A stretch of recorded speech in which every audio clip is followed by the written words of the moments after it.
Hey everyone, welcome to Generation Y Conservative Podcast. I'm glad you could join us tonight. We are doing it on a off night. Typically we do it on the live broadcast, at least on Thursdays, Fridays. We're doing it on Wednesday, which actually might be beneficial because most people are out on Thursdays and Fridays anyway. Plus we had to catch up, it's been a while. Yeah, so we haven't Happy New Year! We haven't done the podcast in a couple weeks. Some of you may know that my youngest daughter, who's 3 years old, was in the hospital since the day after Christmas until this past Saturday, so 12, 13-day stay or something like that. It was rough, and I want to thank everyone that tunes in, everything that knew what was going on for their support and everything. She is home. She's doing a lot better, so certainly there was a lot of stuff going on. Obviously, we're not short on topics. No excuses, Chris. I know, no. Won't happen again, guys. We plan on doing a year in review for 2017 tonight. That's at the end. But to be honest with you, there's just so much stuff going on, as usual. Yep. This year has been, at least this last year, hasn't been light on topics to discuss. It's always full every week. Yep. We have some funny topics going on tonight and something special as well. Yeah. Too. So see how that goes. So topics tonight: sex robots and penis whitening. So, what the heck is going on? We'll talk about that and see what's going. Bullying leads to a porn star's death. We have Broadway's Hamilton. Are you familiar with that play? Mm-hmm. Sounds pretty cool. Everybody really likes it. It's apparently really expensive to go see and everything. Yeah. It's showing up in some peculiar places. That I know nothing about. To say the least. All signs are pointing to Elizabeth Warren running in 2020 with a possible new contender in the field. Yeah, I was going to say, maybe not anymore. We also have NBC is banning workplace hugging. There's a bombshell in Hollywood with all this now, what is it? Now this. No. The Time's up. Me Too. Time's up. These two hashtags going on. Finally. Everything has been about focusing on males in Hollywood doing wrong with sexual harassment and sexual allegations against them and everything. Well, there's a new bombshell, and it's not really making the news, but we're going to talk about it. Apparently, there is a female actress sex cult that's going on right now, and they are blackmailing female actresses with their nude photos into keeping silent about it. You don't hear that? No. Don't I hear saw that that story news. you posted, and one of the ladies mentioned. That was kind of a heartbreaker for me because she was like my favorite. What's her name? Allison Mack. Allison Mack, yeah. Who was that was on like Smallville. a crush, like a teen. But at the same time, she was such a goody two shoes on the show. You're like, what? I guess that happens a lot. Seriously, you got to watch out for those goody two shoes. Those goody two shoes, man, they'll get you every time. I'm still kind of holding out hope that her part's not true. No, I think her part is the most true. Oh, Jesus. We have a millennial candidate in Louisiana. Have you heard about this one? So she has an amazing campaign ad that was put out on Facebook. We're going to take a look at that. We also had, last time we met, which was it 2 weeks ago or 3 weeks ago? I think it might have been 3. Okay. Last time we met up, we had the 10 questions that a feminist should ask on a first date with a man, right? Our most awkward segment ever. Yeah. It was actually great. It was a good, and that ran for quite a while. Yes. Like, we had some good numbers on running on it. Yep. But we are going to respond tonight with 10 conservative questions on a first date. Okay. And have our response to that. Also, BuzzFeed puts out a list of 17. It was supposed to be badass. Badass females of 2017. We take a look at theirs, we discuss them, and we're also going to put out our list of females that we felt was missed in this case, okay? Go figure Google autocorrects you to harass. Yeah. Seriously. Harass. Like harassment, not her ass. Not badass, yeah. We also have 8 New Year's resolutions that men can really get behind this year. So we'll talk about that. And the little fun thing that we talked about, we're going to be incorporating a game, a pretty popular game right now. It's actually going, like all the videos in regards to this game are going viral for comedians doing it and just random things. So my family got the game. We're going to be doing it. It should be interesting. We're going to put a little bit of a political twist on it, and I hope that you guys are laughing just as hard as we will be laughing, I guarantee it. So we talk about all these topics and more tonight. This is the Generation Y Conservative Podcast.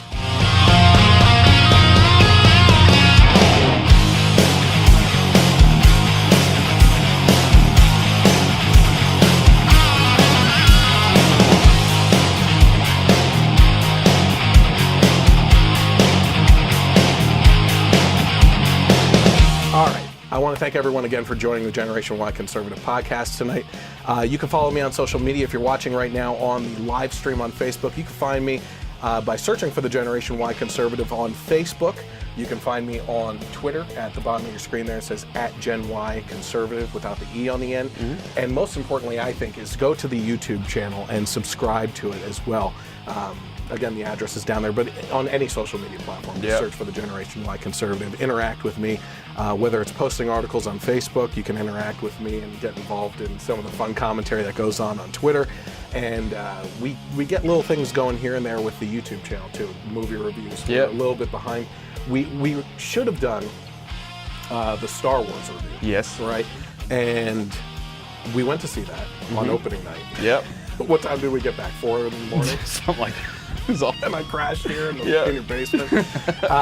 But, you know, I've been thinking a lot lately. I'm almost kind of glad that we didn't do a review on it because I've had time to simmer on it. I was wondering, because I have two. Yeah. And my initial kind of high for, I don't know how your simmer has gone. Yeah. But it's mine simmering out. Yes. Yeah. It's just, the more I think about it, the more I'm like, there are things that just bother me. Listen, I'm a Star Wars fan. Yeah. Right? And then I personally really enjoyed the movie. Yeah. Like, I would see that again and again. I'll watch it again and again when it comes out on video, you know? Or DVD or streaming. Whatever we do with these Android boxes. Yeah. But yeah, there were some big certain things. Yeah, you know. That we'll tear apart. We'll do a review. I think it's better that we waited for the review. Yeah. So head over to the YouTube channel. You can see all the podcasts. I split things off into little segments. I'm sure we're going to have a couple segments tonight that I'm going to be splitting off by the beginning of next week. Yeah. Also, by the way, what's not listed on your screen, if you're interested in listening to the audio-only portion of the podcast, KLRN Internet Radio rebroadcasts this podcast on Sundays from 3 to 6 p.m. You can always listen to it there. Or you can head over to the iTunes podcast store. Yep. And search for the Generation Y Conservative. KLRN has been gracious enough to put me onto the iTunes podcast store. It's under the Generation Y Conservative by KLRN. So you can also find the audio portions of the podcast there. One of my friends who's been on the podcast listens to it at work and has had multiple instances where he's listening with mic headphones and cracks up, and people are wondering what the heck is going on in the other cubicle. So we'll actually he's joined in there. So what's up, Colin?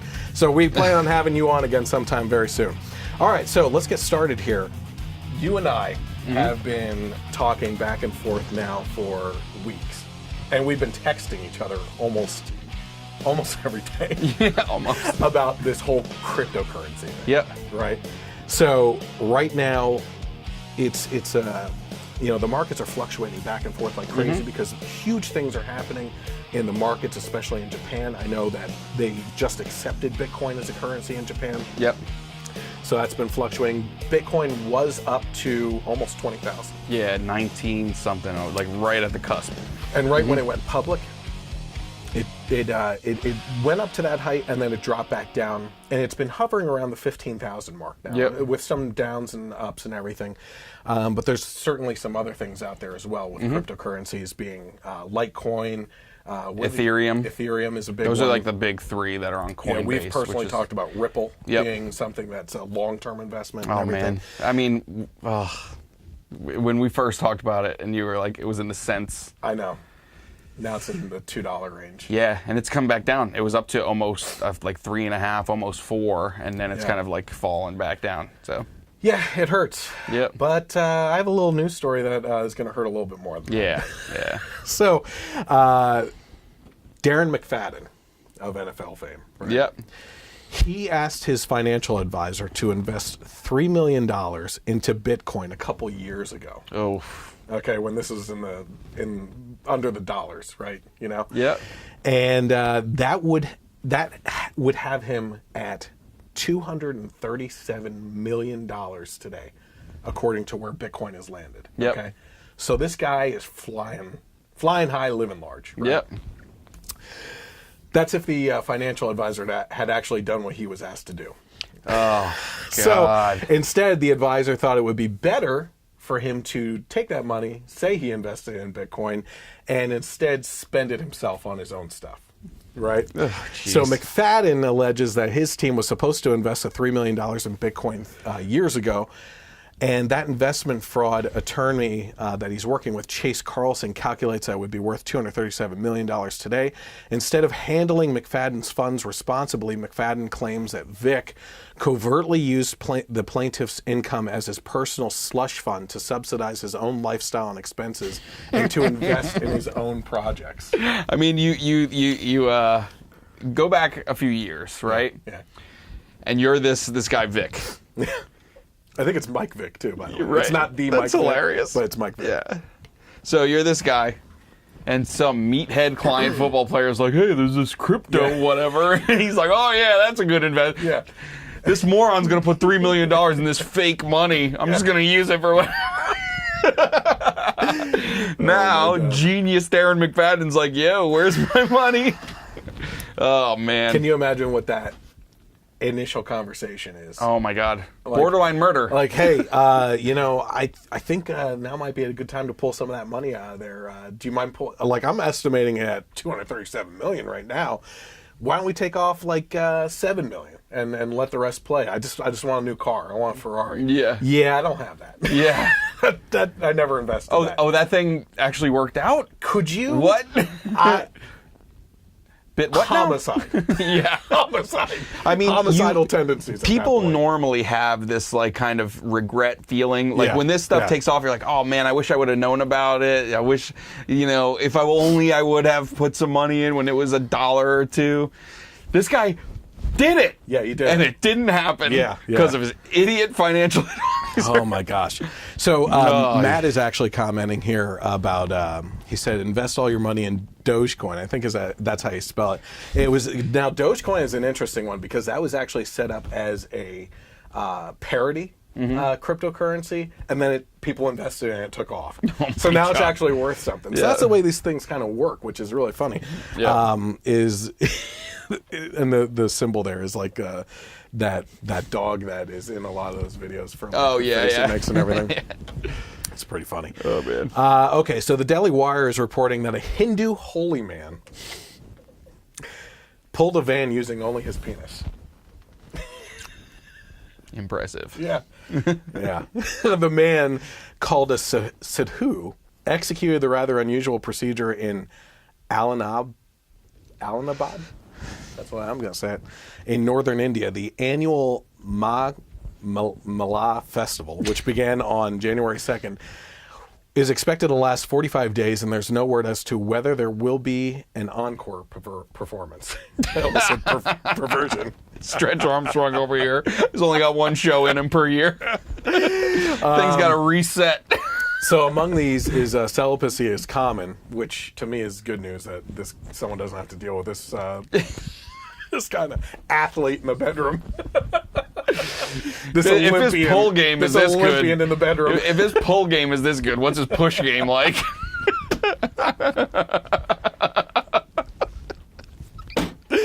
Oh my gosh. Okay. Oh man. That went too far. The line was here. The line was here. You were over there.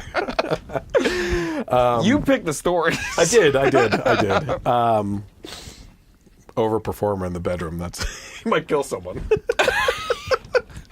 Why am I in the living room? Yeah.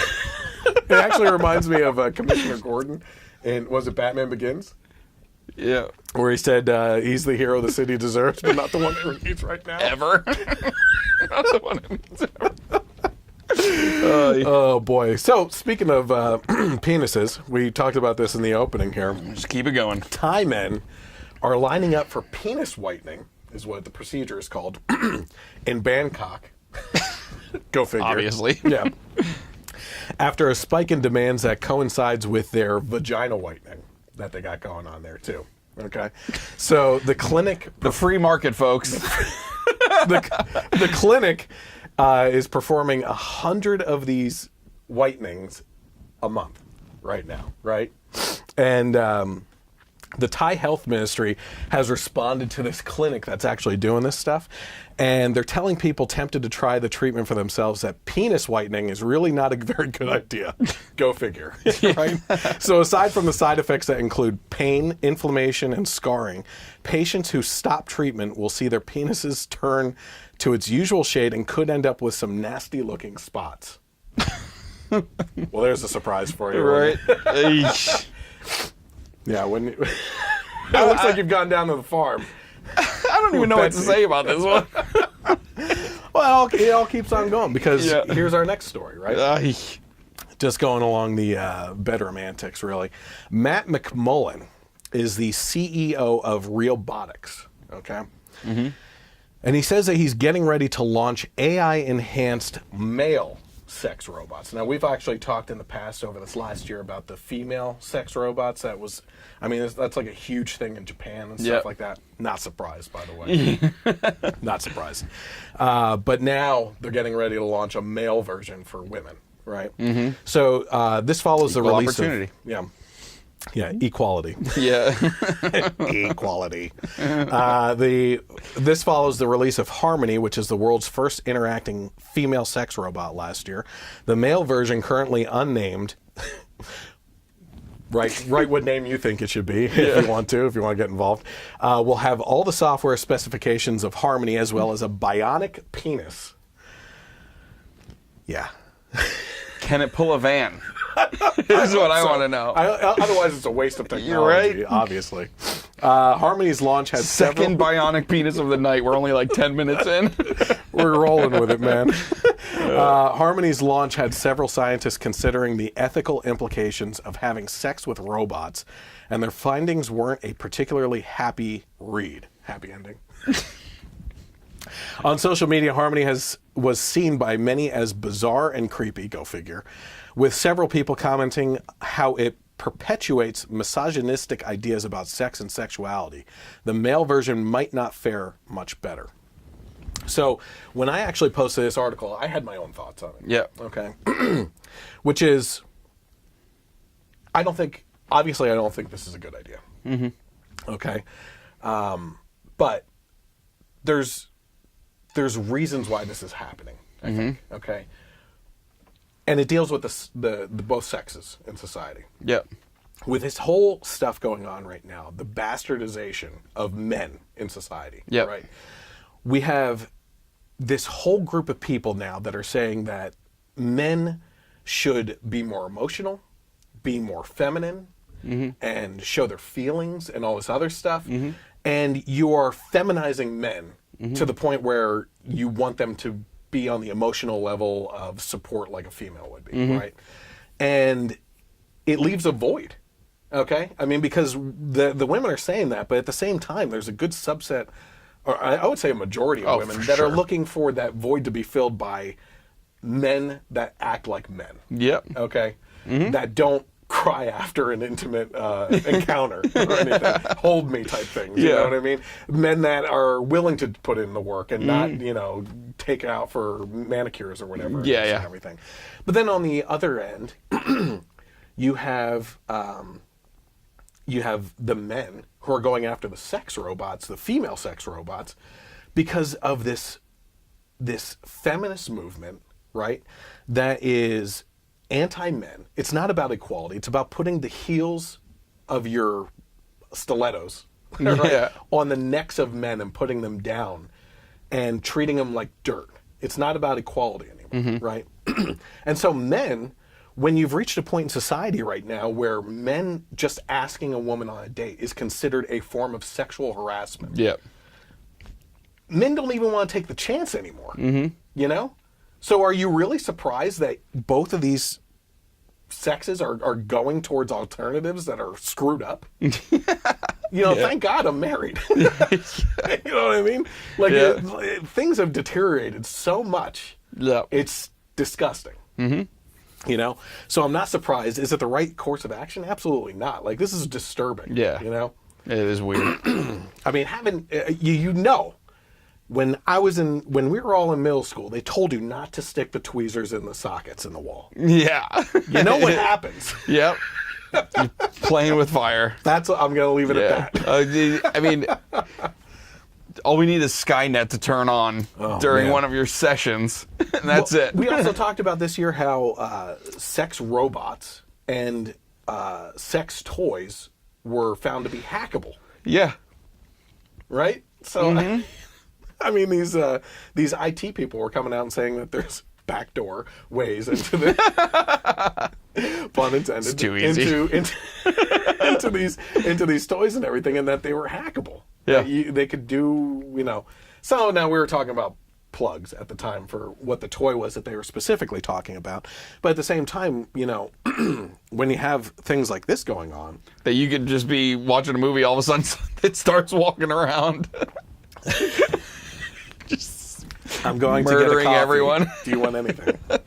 Yeah. Sit back Yeah, down. it even says here about how they're AI, they're entering in the AI. Well, that's the scary thing. The other news story that we talked about this year was how Elon Musk was warning people about the advancements, the super fast advancements in artificial intelligence right now, warning scientists that we are going too far too fast. That things that are able to become self-aware and have feelings, or simulated feelings, that they feel are feelings. They become sentient. Yeah, well, I mean, look at that one, the one robot, this creepy looking female thing that they had, where it was silicone on the whole face and everything, but you could see everything going on up here with the robotics and everything. Yeah. And she was, a reporter had an interview with her, and this thing was responding in a crazy way. Like a person? Like a person. And saying that they were real. It was weird. Eesh. Very, very weird. I mean, how many movies about this exact topic have to be made before we pump the brakes a little bit? I mean, this movie may be a little different. Not exact. I'm just robots coming to life and killing everyone. As Colin said here, it gives a new meaning to Rise of the Machines. Oh, man. And we might have to call that Hindu man the Terminator. Soon. pretty. So. Oh, jeez. Oh, boy. Okay, so we're getting into some political stuff here. Seth Meyers, who has his own late night show, was promising over the weekend a politically charged Golden Globes. And unfortunately, I actually tuned into it, some of it. It was horrible. I didn't. I'm done. I happened to be up at I saw some YouTube videos recapping some of the statements made and stuff like that. Yeah. Well, the thing is that I go up to my parents every Sunday to watch The Walking Dead or a movie or something. Yeah. Spend time with them. And my mom was watching it. I tell her all the time, these are a bunch of people patting themselves on the back for pretending to be other people. That's not worth anyone's time. Yep. So of course I get there right as Seth Meyers takes the stage, and for the monologue. It's just right into it with the whole Me Too movement, which is. It was surprising to me that these people that are in Hollywood are taking such a strong stand without really doing anything. Yeah. Dressing in black, Yep. I mean, what I saw was a bunch of people who, some of which may have been victims themselves, that didn't speak up and allowed more victims to fall in line. Yep. For people like Harvey Weinstein. Yep. Okay. And the main crux of this Hollywood gathering, just like last year, I don't know, I think it was the Academy Awards or something like that, was more to direct this Me Too movement as much as possible towards D.C., the politics in D.C., than against themselves in Hollywood. Yeah. This hashtag should be "We were the slime balls all along." Yeah. It was us this elitist pricks. Elitists. Yeah, we're the scum of the earth all along. Yeah, clean up your own bedroom before you go attacking DC's. Not even just Trump. Just you are the bastion of everything that was happening over the last year. Every single week, actors and directors, producers, they were falling like dominoes. Oh, yeah. Across the board for all this. Did you hear the big one, today or yesterday? Yeah, I choose to not believe it. Yeah. Stan Lee. Yeah. Not happy about that. No. But apparently... Apparently it was the She-Hulk, and... Listen, I can draw whatever I want. Excelsior. It's actually Jack Kirby doing the drawing, but anyway. I think Michael Douglas got out ahead of something too. Yeah. Well, there was the whole Dustin Hoffman thing. Yeah. Dustin Hoffman, but he was accused by Tootsie. Yeah. With Stan Lee though. Did you see that movie or no? You don't know what I'm talking about? No, I know. Okay. All right. But with the Stan Lee thing, apparently they were saying that he was like being inappropriate with his nurses that were coming to the house. And the nursing place said that he was nothing but kind. And the new nursing place. Oh. It was an old nursing place that made the accusations, but the new one's saying, we've had no problems, he's nothing but respectful and kind. And I mean, so Stan Lee, it's Stan Lee. I mean, and also his wife just died, and everyone always talked about how they were so close, and they were married for a year, 60 years or something like that, I don't know. You gotta. We're at the point now where it's so easy now to make accusations, and you don't know what. You don't know what to believe. I mean, we've talked about it before. How things that have come out should be, if it's true, should be taken seriously. But we can't just believe everything that someone's saying. Well, and that's actually the point. One thing I told you is that this week I was invited to come on to a local news station to discuss sexual harassment in the workplace and everything. And I said that this isn't a topic that I felt comfortable talking about publicly because I fall on the fence. You know what I mean? Yep. I agree that it's been happening in the workplace and that it's a problem and that men for decades, if not longer, have taken advantage of their positions to, kind of make females do something because they have power over them and everything. But at the same time, there's also the other side of the argument, which is exactly where you were going with this, which is we've gone from a system of innocent until proven guilty to the court of public opinion where someone can accuse you of something and you're immediately destroyed.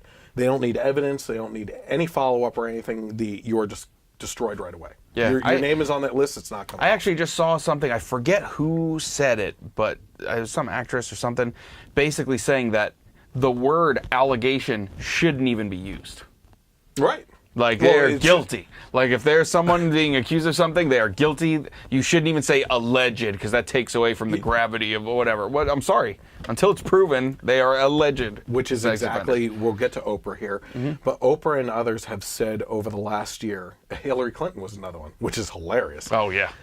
Which is women who were sexually harassed or raped should be believed. Okay? There's a lot to that statement. Okay?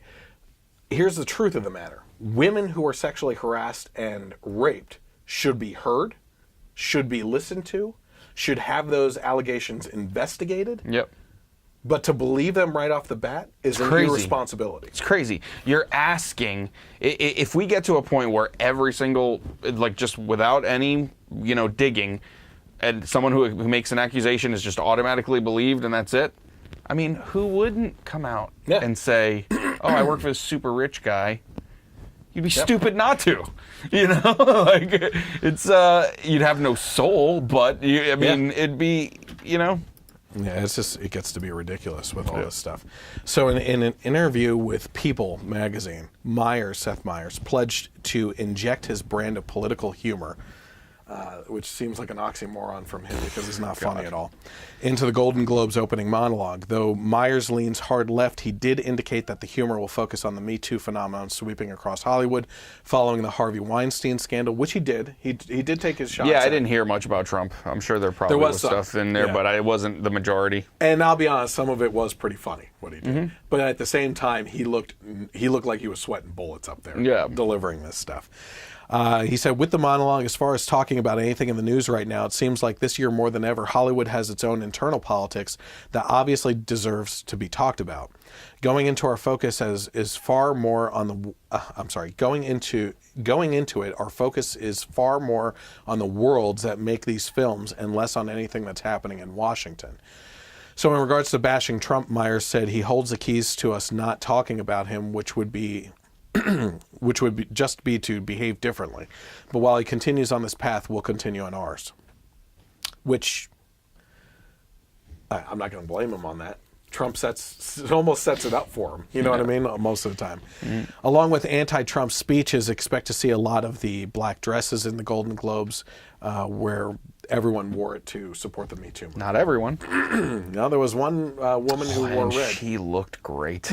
I mean, she looked like she was proving a point. Looked great. It wasn't just a not black dress. Yeah. It was a red. sexy as hell dress, too. It was red. It was a statement. Yeah, it was a statement. It was a statement. Right. I mean, it was like, man. Nice. Are you done? And actually, just today I posted an article on the Facebook page, too, where a list of like 200 French actresses came out against, in a letter, the Me Too movement, and saying that you're going down a path that is dangerous right now. Yeah. It's an interesting read. You should go check it out. I didn't include that in tonight's, because following up to the Seth Meyers stuff here, what that led to towards the end of the night, I'm not really exactly sure, but Oprah also accepted the Cecil B. DeMille, I think is how you say it, award, and gave a passionate speech in regards to the hashtag Time's Up and hashtag Me Too campaigns. Many on the left are now pushing for her to run for president in 2020 because of this speech, right? I got a bunch of thoughts on this. My thoughts, I don't think she's going to run. Yeah. Okay? No matter how... it's a very complex situation. Let me break it down for you.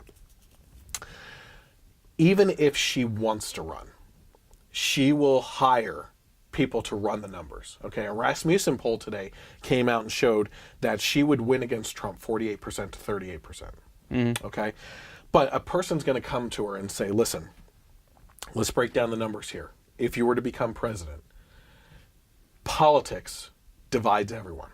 Okay, you are successful with people on the left, and you're also successful with people on the right. If you take this road, you will cut off a large portion of that audience.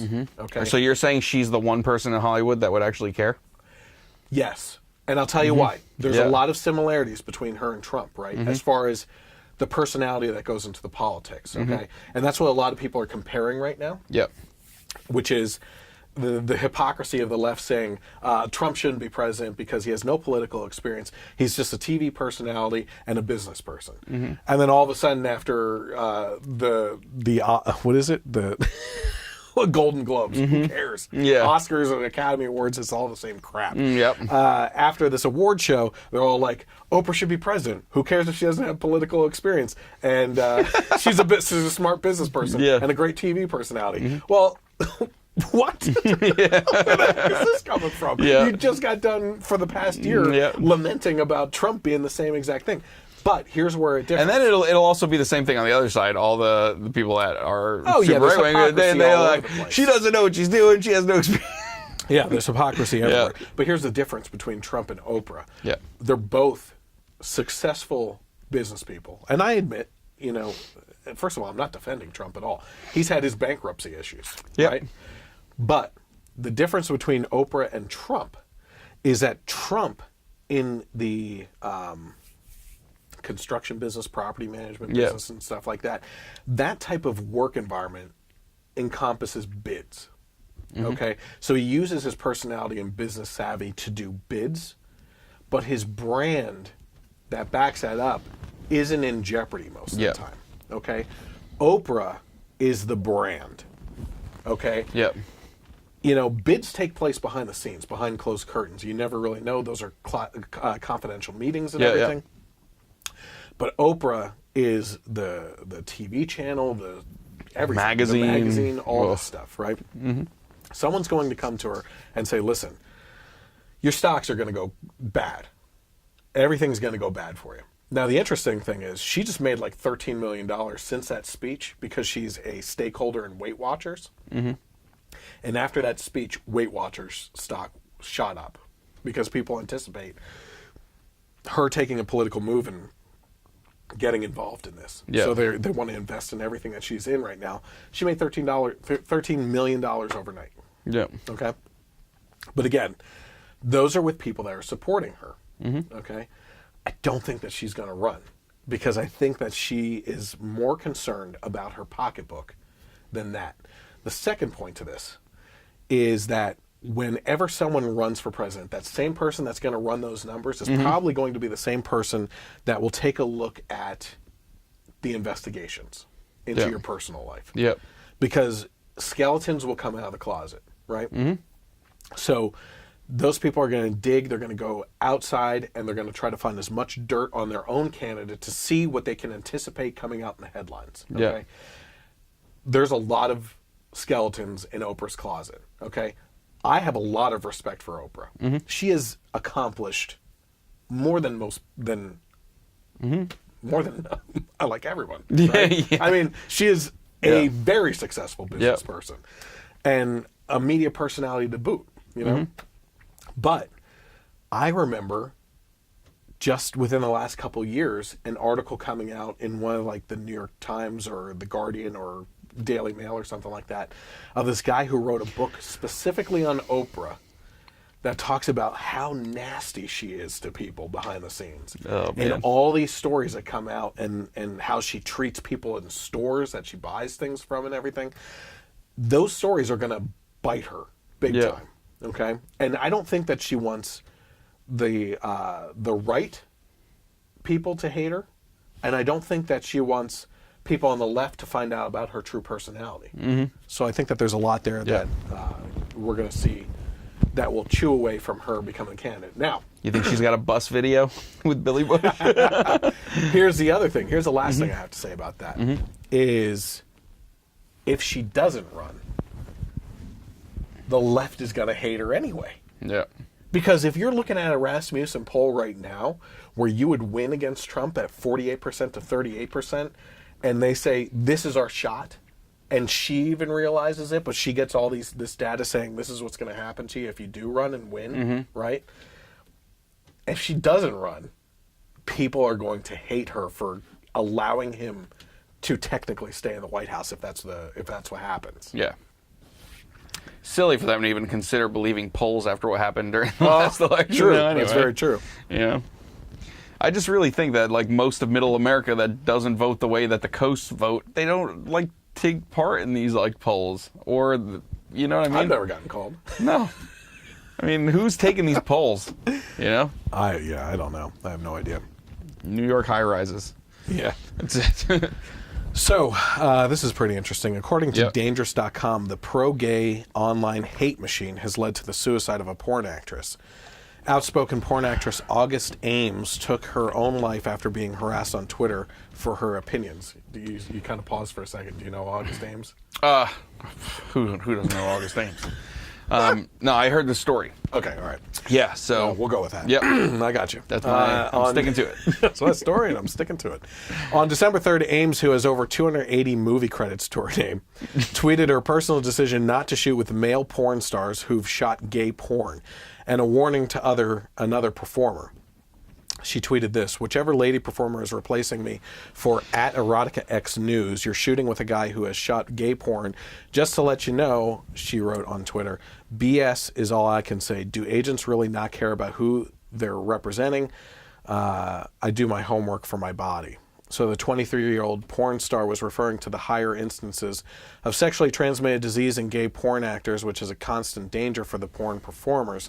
The Daily Beast reported in 2016 that the porn industry has done a poor job of protecting its stars from contracting HIV, which was refuted by some people when it came to the comments back to her and everything, but we'll get to that in a second. Following her tweet, the performer was bombarded with accusations of homophobia by a number of other adult industry actors. Many in the replies regurgitated the common myth that male porn stars have to get into the industry by performing gay sex roles. Some of her online abusers even encouraged her to kill herself. The tweeted response to her included Sir Jackson Wheeler said, "The world is waiting for your apology or for you to swallow a cyanide pill. Either or will take it." Bruce Beckham said, "Turns out being an uneducated homophobe didn't get you the pat on the head. Maybe next time think before you word vomit for attention."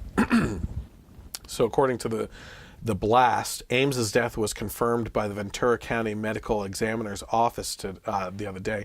Her friends suspected that she committed suicide due to the bullying on Twitter. Sources told the publication that Ames suffered from long-term depression and that the incident may have contributed to her decision to take her own life. In response to her death, some came to her defense after the fact, including Anika Albright, who is another porn star. She said, "Oh my God, I can't believe she's dead. You people should have known better than to berate her over her personal thoughts. Shame on all of you for beating it into the ground. Online harassment is a real thing and it claimed another life. Someone who I liked and would have even called a friend." Noelle Easton, who's another porn star, said, "It's not our fault. How could we have known? But seeing that all of you knew what was going on and chose to be quiet about it makes me effing sick. It's too late to stand up for her now. You should have showed her the same love and support you're showing now when she needed you. Please learn from this. Please understand that one little word of support or kindness could have saved her. Sometimes sitting on the sidelines does just as much damage as the people doing the bullying. In the future, stand up for people, send them a kind word or two, and save someone." So this is pretty interesting in regards to the conversations that we've been having for the last year. Yep. Because we've been seeing a lot of instances of bullying, right? Mm-hmm. Now, what this porn star Ames said, I'm sure it offended people. You know, I can see why it did. But again, the people that did the bullying of her for saying it are the same people that on any other day are doing the anti-bullying campaign, right? Yeah. So if you disagree with someone, then it's okay for those types of people to bully you because it's justified. The ends justify the means. It's all about what your cause is, right? Right. Yeah. If the cause is worth it in their eyes, then whatever bullying or physical violence or whatever is justified. So it's crazy. And then we're also talking about, like, now people can't choose who they're going to sleep with. Like, that's wrong, you know? Like, people have the right to decide who they want and don't want to sleep with. You know what I mean? Interesting you should say that. Did you see the other article that I posted this week? Probably, but... There was a rapper, I think. Oh, Genuine? Yes, I saw that. He refused to make out with a transgender woman something like that, and is catching hell for being a homophobic person. Oh, my God. And it's like I said, if you choose not to make out with someone because they have bad breath, it's your choice. Yeah. Like, who cares if you choose not to? You could, like, it doesn't matter what the reason is behind it. For no reason, it doesn't matter. It doesn't matter at all. Yeah. No, but it's because ridiculous. He said... He's catching a lot of flack. It's ridiculous. You know, we've talked about this before. I said this before on the show, too, where they expect us to accept, you know, that they want to sleep who they want to sleep with, you know, or their lifestyle. But they can't accept that I'm just an old-fashioned dude that likes girls that were born girls. Why do I have to accept your thing? Which is fine, but you can't accept my thing. You know, that makes me... We were actually just having this conversation before the podcast, which is, I said, it's fascinating, and it sounds crazy on the surface, right? Yep. But Christians, we are specifically talking about the Masterpiece Cake Shop versus the Colorado Civil Rights Organization in regards to this court in front of the Supreme Court right now where Christian bakers are being sued for not serving at gay weddings and everything. I said what's fascinating in this whole thing is that if you take a step back on or in the deepest way possible, these Christians have the same thing in common with the LGBT community in that the LGBT community is just saying, listen, we just want to live our lives. We just want to be left alone, right? And the Christians are saying, listen, we just want to live our lives. We just want to be left alone, right? So it's like both groups are saying the same thing for different reasons. Yep. And there's such this litigation mentality in the world today where people, I mean, we talked about one of the bakery situations, the lesbian couple or gay couple, I forget which case this was specifically, they traveled like 90 miles to go to this Christian bakery, right? Past a whole bunch of secular ones on the way there, including some Muslim ones as well. Yep. and sued that Christian baker for not serving them. Yeah, because they knew they weren't going to get served. Because they knew it, right? And they were specifically searching that out. Mm-hmm. Okay, that's a clear sign that was the agenda, right? Yeah. But again, if this group just wants to be left alone and this group just wants to be left alone, then just leave each other the hell alone. Yep. Just let it go. We have a difference of opinion. I'm not asking you to agree with everything I do. Mm-hmm. I'm not saying that the opposite is true at all. Yep. You know, like if we can't get along as a society with a difference of opinions, then we're really screwed. Yeah. You know what I mean? Like, leave the hate out of the situation. If you don't want to do something or you feel a certain way, as long as you're not hateful towards a person and being a jerk mm-hmm. or an a-hole, yep, go on with your life. Yep. That's all it comes down to. Mm-hmm. You know what I mean? So, so the whole thing in regards to this porn star was just the bullying by people who are apparently against bullying led to the death of someone. Yep. And this isn't the first case this year either. We had another case of this earlier this year too, where bullying led to the death of someone. Yeah. Unfortunately. Yeah, it's serious. The problem is, again, and I've said this before, one of the best movies to see is Disconnect. Mm-hmm. Okay, and it's a look at our digital world today and how social media reflects our society and how much trouble you could get in with the digital world when something happens online, something like this, where the words will live on forever. A lot of people in generations before us, mm-hmm. or even some in our own generation, can't get that through their head. Like sometimes there's just things that you shouldn't put out there because it's going to continue to live on. Yeah. You know what I mean? And I think that a lot of these people that have committed suicide because of these bullying instances have that realization mm-hmm. at some point during that discussion, like, oh my gosh, I'm not getting out of this. Yep. I said my point. I argued my point when it came to it, mm-hmm. and I'm not changing anyone's mind. And now I'm the enemy. I'm a public enemy. You know. Yep. And then they reach this conclusion like, there's only one way escape. Mm-hmm. You know, and that's what it's gotten to. Yeah. It's pretty sad. So speaking of porn, we have a lot of porn issues today. I know, right? Jeez. This is actually a funny one. This is a funny story. So if you happen to visit the popular porn website Pornhub, Mike, you might know what that one is. I don't know what it's talking about. I just heard it on the story. I never heard of it. But you may come across an upload of the popular Broadway musical Hamilton, which was uploaded by internet trolls. Now this is pretty funny. Yep. Okay. And the reason being, this is a very popular Broadway show right now. Yep. It's been very popular for well over a year now. I think it's been running. But famously, Mike Pence went to see the show, and they took it upon themselves as the cast and producer, Lin-Manuel Miranda. Yeah. Lin-Manuel Miranda. Lin-Manuel Rodrigo Miranda. But they took it upon themselves to stop the show at one point, or before the show or after the show, to address Mike Pence in the audience and call him out for being anti-gay. Yep. Which isn't true. Mm-hmm. You know, he believes in traditional marriage, but that script got flipped on him. You know. Yep. So they took the time out to stop and publicly shame him in front of an audience. Okay. Yep. So now people are taking their own brand of justice, I guess you could say. Mm-hmm. So people that filmed the show uploaded portions of it to Pornhub so that people could watch. Now these tickets are like a couple $100s to go see this Broadway show. Yep. You know, I hear it's great. Mm-hmm.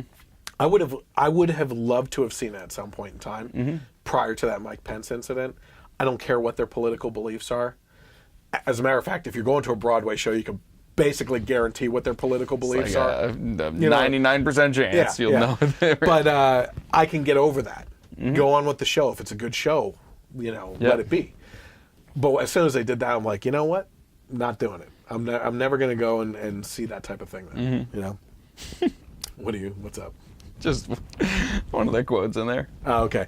So we're getting to that. So Hamilton keeps on getting uploaded to Pornhub under the ruse of gay porn. This is probably because of a response by those that are pissed off at the cast that took it upon themselves to attack Mike Pence at one of their shows on behalf of the gay community.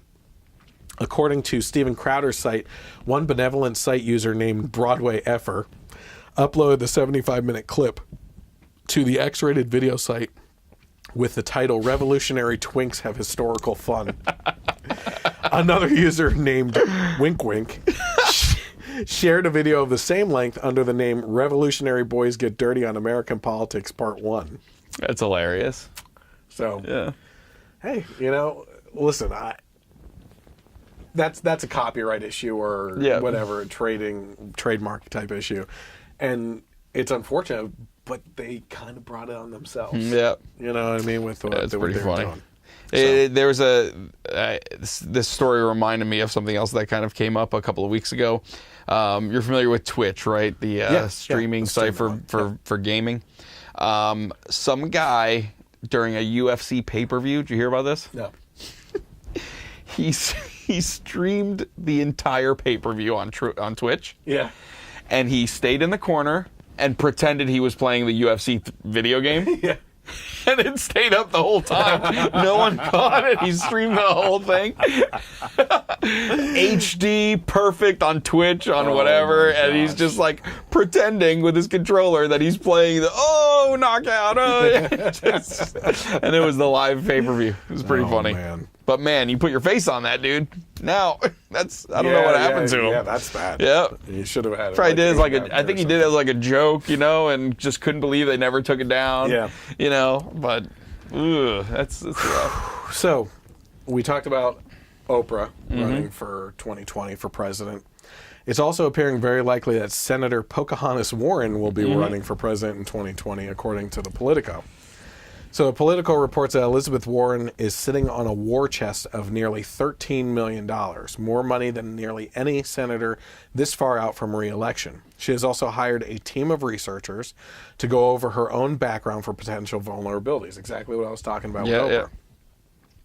She has even made efforts to work with Republicans on a few issues to potentially soften her image as a progressive crusader, which you're not going to soften that image. No, She's not at all. the worst of the worst. Yep. She spent the year meeting with prominent figures with whom she disagreed in the past, from former President Obama to J.P. Morgan Chase CEO Jamie Dimon. Sit-downs that could come in handy if she runs for president. But Warren shied from repeated invitations to political events across Iowa and New Hampshire, probably because she would get shredded apart. Yeah. The piece concludes that Warren is already in the top tier of potential 2020 candidates, along with Joe Biden and Bernie Sanders. Of the two, she seems to occupy the same political space as Sanders. And it's reported that people saw that she was running when she sent up smoke signals. She put up a 2020 smoke signal. Yeah. And she may put an SOS up there sometime soon, too. She'll be able to fix climate change with some kind of rain dance or something. Yeah. So speaking of that, though, let me bring this up because I just posted this earlier tonight. Speaking of 2020 candidates, here we go. I just posted this. These are the odd makers' top choices for the 2020 Democratic presidential nomination. At the top, we'll go from number 1 to 10. Oprah Winfrey, Senator Kamala Harris in California, Senator Elizabeth Warren in Massachusetts, Senator Bernie Sanders in Vermont, Senator Kristen Gillibrand in New York, former Vice President Joe Biden, I hope he runs, Mark Zuckerberg, Senator Cory Booker, who's horrible, Michelle Obama, oh God, and former Secretary of State Hillary Clinton. Yes. Yes. What happened? Do. Yeah. Part deux. Part deux. So those are your top 10 for right now. First of all, Joe Biden. Just go on YouTube and look up creepy Joe Biden. Creepy Joe Biden, yeah. Okay. Oh my God. If this Me Too campaign and what's the other thing going on right now? Time's Up. Time's Up keeps on going right now the way it is. There's no escape for Joe Biden with what he does with women. Yeah. He is the creepiest. It'll get brushed on the rug. I mean, that's crazy Uncle Joe. Yeah. I mean, do you remember his appearance on The View recently, where he talked to Meghan McCain. Yeah. Oh my God, he was trotted out like some kind of hero, you know, crossing the aisle because Meghan McCain's some big Republican. Like, you know, oh God, it's just emphasis on Republican. Yeah. So it's just I feel like no matter what, they'll paint him as he's like the greatest, you know, even though absolutely. Yeah. They ignore. I mean, his videos of creepy Joe Biden, they are the worst. Yeah, and if Hillary Clinton runs again, I mean, she's asking for a shellacking. Yeah. You know, just within her own party. Yep. First of all, Oprah Winfrey. Look at if she decides to run, Hillary Clinton is out. Yep. If Elizabeth Warren decides to run, I think Elizabeth Warren would have run this past race. But the DNC, because Hillary funded it to get it out of debt, which is known now, which is why they pushed Bernie Sanders out of it, right, for getting the nomination, they said, no, it's Hillary's time. Yep. And that's why Warren didn't run this past time. But if I would say now with the news out on Hillary and all the investigations into the DNC and everything, it would be stupid for her not to run. Yep. Right? Zuckerberg, that's a dangerous one. That's really dangerous. If he decides to run as a Democratic nominee, controlling the Facebook platform with him as the candidate? Yeah. That's yeah, I mean, it would almost be like it would be like a like a North Korean state-controlled news organization. It'd be like the head of Google. Yeah. Yep. Right? I mean, they have control over everything Google, YouTube, and everything else. Oh my gosh, that would be horrible. Who on that list, if a Democrat was going to win, and you knew a Democrat was going to win, who on that list would you fear the most, and who would you like? If one was going to win, this would be our best option, as you know. Okay. Smart people. I think the best option would be Joe Biden. Mm-hmm. If I had to live under one of these presidents, I would be skeptical, upset, but I think he is a more easygoing person than just cramming progressive policies down. You think he'd be more likely to work across the aisle on certain things? Or I think he would try. Yeah. But I mean, that's not going to happen though, because I mean, come on, straight white male. I mean, he's not ticking the boxes of the identity politics. Which leads us to Oprah, which is... Oh, that takes everything. Listen, Oprah, like I said, I have a lot of respect for her and everything and what she's accomplished. But immediately, as soon as I heard that, my immediate thought went to her, just like Barack Obama was a member of the Reverend Right Church. The same guy who said, not God bless America, God America, you know? The chickens have come home to roost, all that crap. This guy who is so anti-American, it's unbelievable. And they believe in collective salvation. Yeah.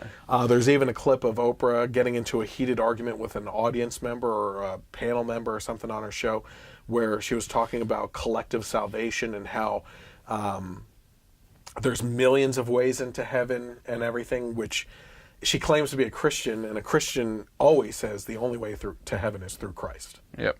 So she got into a heated argument with someone over that, and it's like, oh man, that's because she goes to Reverend Wright's church. You know, I mean, this guy is an extremist. Yeah. You know, in the same manner that the Weather Underground guy that became a professor. I don't know. That endorsed Obama and ran his Senate political. Oh, I remember that vaguely. House. Yeah. I forget his name. Oh man, that was huge. I mean, that guy's a terrorist. Yeah, he's a domestic terrorist. Anyway, so Oprah doesn't necessarily scare me. What scares me about her is the principal background. Yeah, especially coming from that church.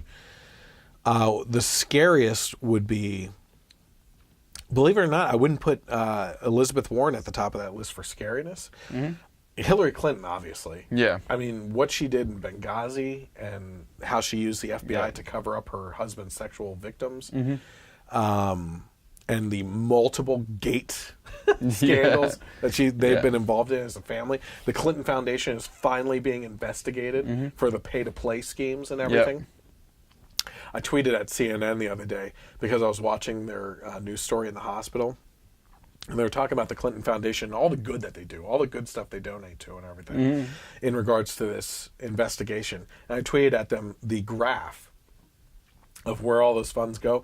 I said, they may donate to some good causes, but when you're only donating 10% of the total funds that come in to those good causes, there's a lot left over there that you could be doing a lot more with, except it's all going into the Clintons' pockets for salaries. 10% of the Clinton Foundation funds go to actual charity. I mean, it's unbelievable. The other scary one for me is Michelle Obama. First of all, take out anything personal about her, okay? What really ticks me off is any Bushes getting back into the White House, any Clintons getting back into the White House, any Obamas getting back into the White House. We are in our mid to late 30s now. Yep. Okay? And how many families have been in the White House? As opposed to how many there could have been in the White House. Yeah. It's almost like we're having like royal families that are just it's a monarchy. It's a changeover monarchy. Yeah. It's setting up dynasties for these people. Yep. I'm sick of it. Yep. I don't want more people from the same families running for stuff. That's taking all personal things off the table. As far as personally, Michelle Obama she just looks like a nasty person. Nasty woman. Nasty woman. Like the scowl she gave. I mean, I think she wore the pants in the relationship. Yeah. You know? Yeah. And she just seems like she has this hatred. You know, she was a person that said when Obama was running that people are going to need to change their traditions and the way they think about things. Yeah. No, you don't tell people to change their traditions. Are you kidding me? Yeah. There's going to be a fundamental change in America. And they did it. Mm-hmm. You know, I was just talking to a client today. I said, America has never been so divided along race and sex and sexual preference and political ideology as it is today. Mm-hmm. Things were supposed to be getting better, and they took a turn for the worse for the whole 2000s. Yep. The whole 2000s. I'm not putting it on Obama's shoulders. Mm-hmm. You know, Bush had a lot to do with it, too. Yep. And now Trump has a lot to do with it. Mm-hmm. But everybody just keeps on pounding these wedges into our society. Yep. And like I said, it all comes back to, if you don't believe the way I believe, I hate you.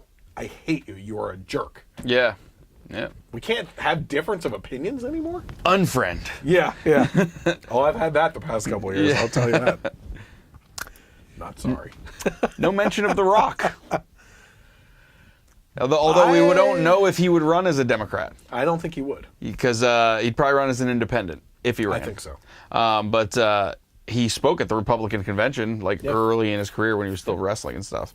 But I think he would have to kind of lean more left. Yeah. But I think some of his values would kind of stay more to the middle or even to the right.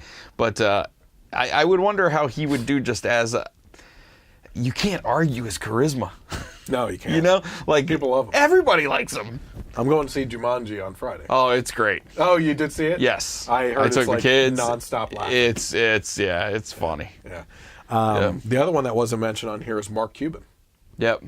Rumors have been swirling about him running. Yep. And he hates Trump, so I'm imagining he's probably running as a Democrat. Yeah. But you watch him even on Shark Tank or whatever, I mean, he's very fiscally conservative, I feel like, Absolutely. so yeah, who knows? Who knows what can happen. But now it's all celebrities. Yeah. Oh yeah. Celebrities just run for president. That's all we get. Mm-hmm. Okay, so NBC has banned workplace hugging and sharing of cab rides to curb sexual harassment. Mm-hmm. NBC has taken the odd step of cracking down on hugging and imploring its employees to tattle on each other, under punishment of termination. Two drastic measures done in the wake of the Matt Lauer sexual harassment scandal. NBC has been accused of helping to cover up the Weinstein scandal by suppressing a report by Ronan Farrow on the disgraced movie producer. So they held back information, or held it I think he had to go. He worked for NBC and had to go to another network to have that story run based on all the interviews he did because NBC refused to do it. In November, Matt Lauer was accused of sexual abuse by a former NBC intern. The network found his actions to be a clear violation of its workplace policies following an investigation. Page Six reported this week that NBC employees have been ordered to report any inappropriate relations in the workplace, and if they fail to do so, they could be fired for covering up for colleagues. Additionally, the company's newly implemented draconian anti-harassment policies stipulate that employees who wish to hug each other will have to do a quick hug, then an immediate release, and step away to avoid body contact, according to a source. These interactions are just going to look like a middle school dance. Oh, yeah. Employees are also banned from sharing cabs or even taking vegans to steakhouses. It's unclear what that specific incident may have brought about that latter rule.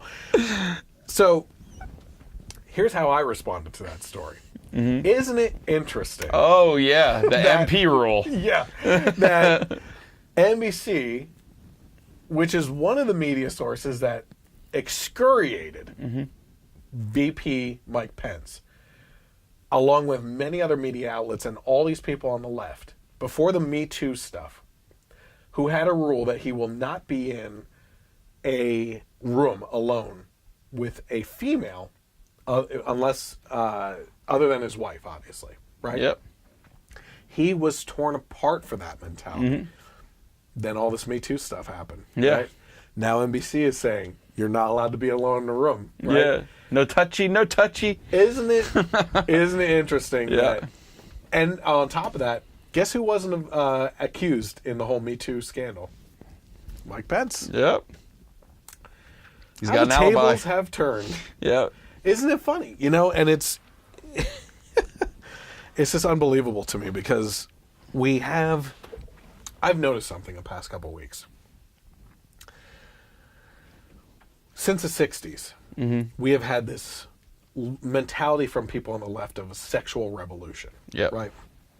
Where people of a liberal mentality are saying, like, they lambast Christians and people on the right for holding sexual relations as a sacred thing for marriage. Right? Yep. That's stupid. It's ridiculous. Abstinence-only education is horrible because people are going to do it anyway, and they just go against those types of people all the time, right? So there's this whole sexual revolution thing. Sex isn't a big deal. Okay? So that's what we're being told. Sleep with whoever you want. Sleep around as many times as you want. Yep. It's not a sacred thing between people, and / robots. Yeah. In Tokyo robots, that it's not supposed to be something special for people. This is just have fun with your bodies, explore your bodies, explore other people's bodies. Of course. And you have this mentality, right? And then they're surprised when people in Hollywood, Harvey Weinstein being one of them, is using sexual favors as blackmail over people to get parts. Yep. Right? So now there's this whole Me Too campaign and everything where, whoa, sex is something sacred because it's your body. Now it's not explore your body and other people's bodies. Now it's my body. Yep. Right? And now it is something. And I'm not saying that it never was, because I'm of the mentality that, hey, I'm on the side of the Me Too people, the actual victims, not the ones that are falsely accusing. And I don't know who those people are. I can't separate them. Yeah. But in voicing the opinion, I'm on the side of the victims. But when you over-sexualize a society into saying that sex doesn't matter anymore, and then you're shocked when people use sex the way that they are to as leverage over another person, you've set yourself up for this disaster. Yep. You have become the movement that led to the new movement, which is the reverse course of it. Yep.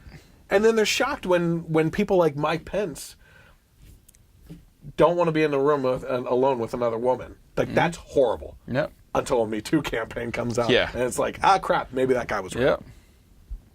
And I can't believe he got that much flack for that anyway, because it makes sense. If you're in a position of power or a position, whether politically, entertainment-wise, corporately, or whatever, to know that, like, false accusations are made, I'm just going to protect myself from that entirely. Yeah. You know? Like, you know, so. Oh, it's a pretty easy discussion. I mean, the reason why they did it is they just want to hate him for whatever they can. Yep. The news story broke that he has this rule. It was probably a very simple thing put into the interview. An interesting fact that the reporter found was interesting. Yeah. And then people just tried to make mountains of molehills on things. Oh, yeah. Just because they could. Oh, all right. So, speaking of the whole Me Too campaign, what's interesting about the campaign is the fact that the focus has been squarely on men being the problem, and that they have abused their positions of power for their literal strength to force women into sexual acts. Yet, there is a story that the media is seemingly ignoring that points to some even worse accusations of Hollywood women. Mm-hmm. So according to Dangerous.com, Battlestar Galactica actress Nikki Klein and Smallville's Allison Mack are involved in a sex cult. The Canadian actress Nikki Klein, who was one of the main actors in the sci-fi TV series Battlestar Galactica, is embroiled in a celebrity sex cult called NXIVM, alongside other young female celebrities. A multi-level marketing company, allegations that this cult surfaced in an explosive report on the New York Times in October of last year, detailing a secretive subsect of the company called DOS, in which women are branded near their genitalia. Women who joined the group were given the impression that the sisterhood was created to empower women. But according to the New York Times report, women who wished to gain admission to the celebrity sex cult were required to give their master nude photographs and other compromising material to prove their trust in the sisterhood. The organization was further exposed in a 2020 feature, which included interviews with many former members who alleged that they were victims of financial and sexual predation, I guess is what they would call that, by the leaders of this group. The mother of actress India Oxenberg told the journalist that she feared for her daughter's life. In November, Smallville actress Allison Mack was revealed to be a recruiter for the group and second in command to its founder, Keith Raniere. The Daily Mail reported that Mack has several slaves of her own who are then ordered to recruit other slaves as part of a pyramid scheme.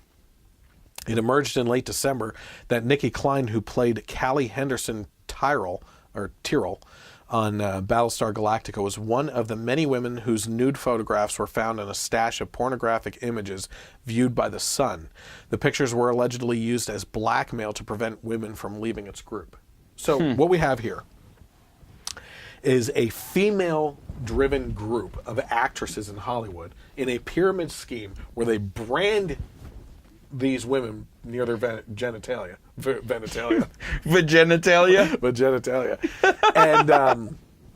And in order to get into this group, which isn't branded as a sex cult, right? Mm-hmm. It's branded as, hey, look, there's all this Me Too stuff going on right now. Obviously, men in Hollywood are taking advantage of women. You should join our sisterhood here because we will protect you as a woman, right? Yep. But in order to do that, to show your dedication to the group, we're going to need nude photographs of you. So what do? They use that as blackmail. Hey, now that you're in the group, you're going to perform sexual acts in this cult, or we're going to release these photographs of you nude on the internet. Which, this whole, what's that? The site that releases all the hacked celebrity photos. I thought they were just leaks. No, there's a specific group behind it, whatever. Like, that's devastating to Hollywood actresses. Oh, yeah. You know, I mean, a lot of them have fallen victim to that. First of all, again, with this generation, why are you taking photographs on your phone of this stuff? Yeah.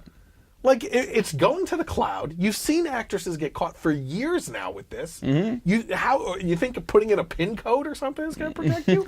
Yeah. This is horrible. Yeah. Why are you taking pictures of yourself nude or in sexual acts? Yep. Doesn't make sense. I don't get it. I mean, even the original sex tape, the Pamela Anderson and Tommy Lee, that was in a safe on a VHS in their house, and that got robbed. You think your little iCloud security two-step verification is going to work? It's so horrible. So yeah, I mean, we keep on talking about men being these horrible people, especially in all levels of employment, abusing women and stuff like that. This is a crazy story. Yeah. This is a sex cult in Hollywood run by women, branding their genitalia,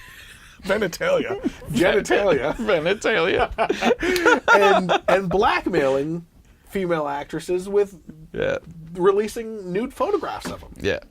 Now, has this been proven? Yeah. Yeah, I mean, there was investigations by multiple media sources. That's... You just don't want to hear the Allison Mack thing. No. I don't want to hear the Stan Lee thing. Yeah. I don't know. Yeah. So... Man, that's crazy. It's unfortunate. Yep. That's not being covered. Yes. Very unfortunate. It's insane. Mm-hmm. Okay, so I found this one really interesting. I came across a campaign video on Facebook for this Julie Emerson, who's running for state legislator in Louisiana. She's a millennial, and she feels very strongly that other millennials should think long and hard about what they stand for, because while the Democrat branding is good, the underlying message is not. So let's take a look at that. I'm Julie Emerson, and I'm the youngest member of the Louisiana Legislature, and I'm a proud Republican. So you must be thinking, why is this millennial a Republican? And to that I say, why isn't every millennial a Republican?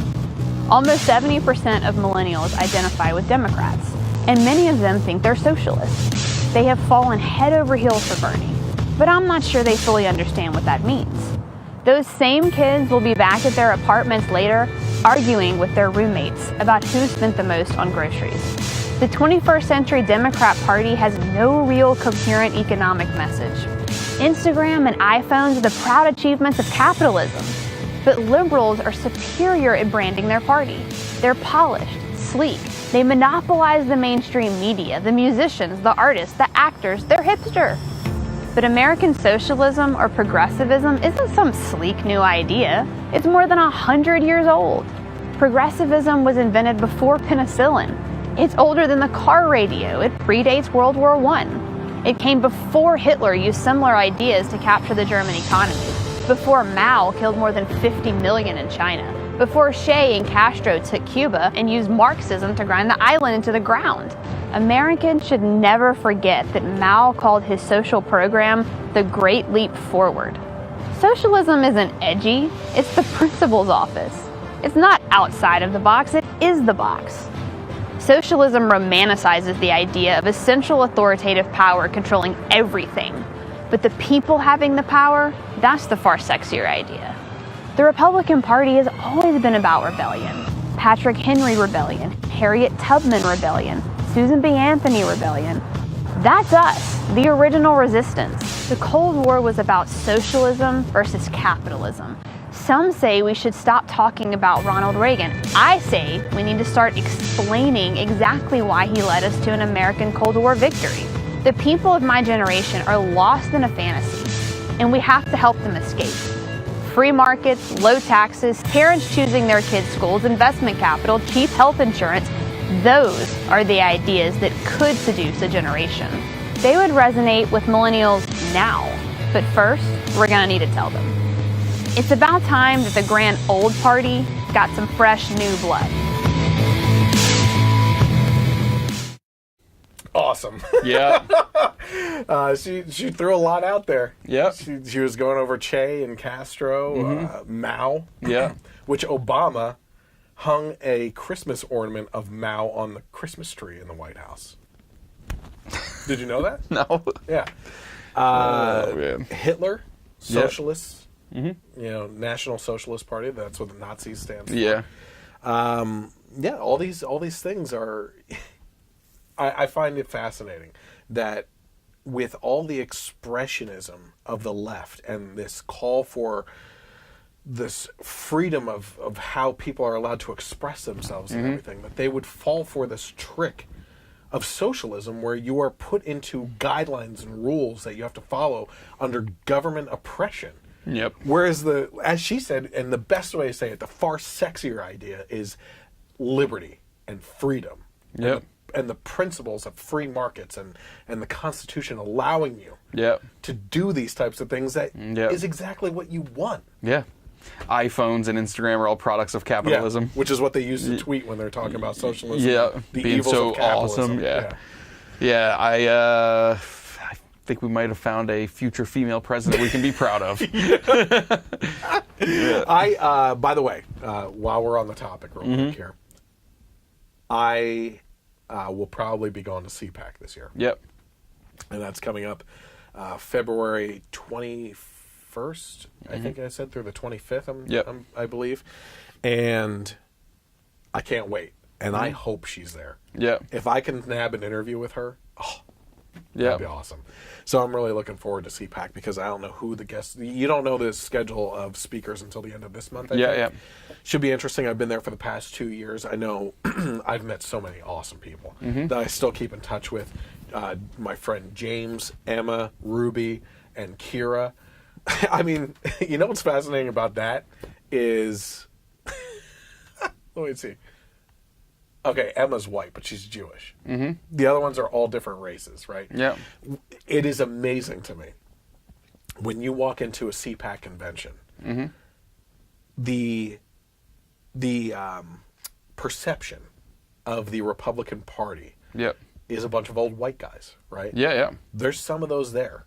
They are clearly in the minority. Yep. Unbelievably in the minority. Yep. When you walk in there, it is packed wall to wall with thousands of young people, men and women, college Republicans from across the country, and lots of women, okay? Which is misconception number one, that it's anti-female. Okay? Yeah. Multiple races all over the place. It is awesome.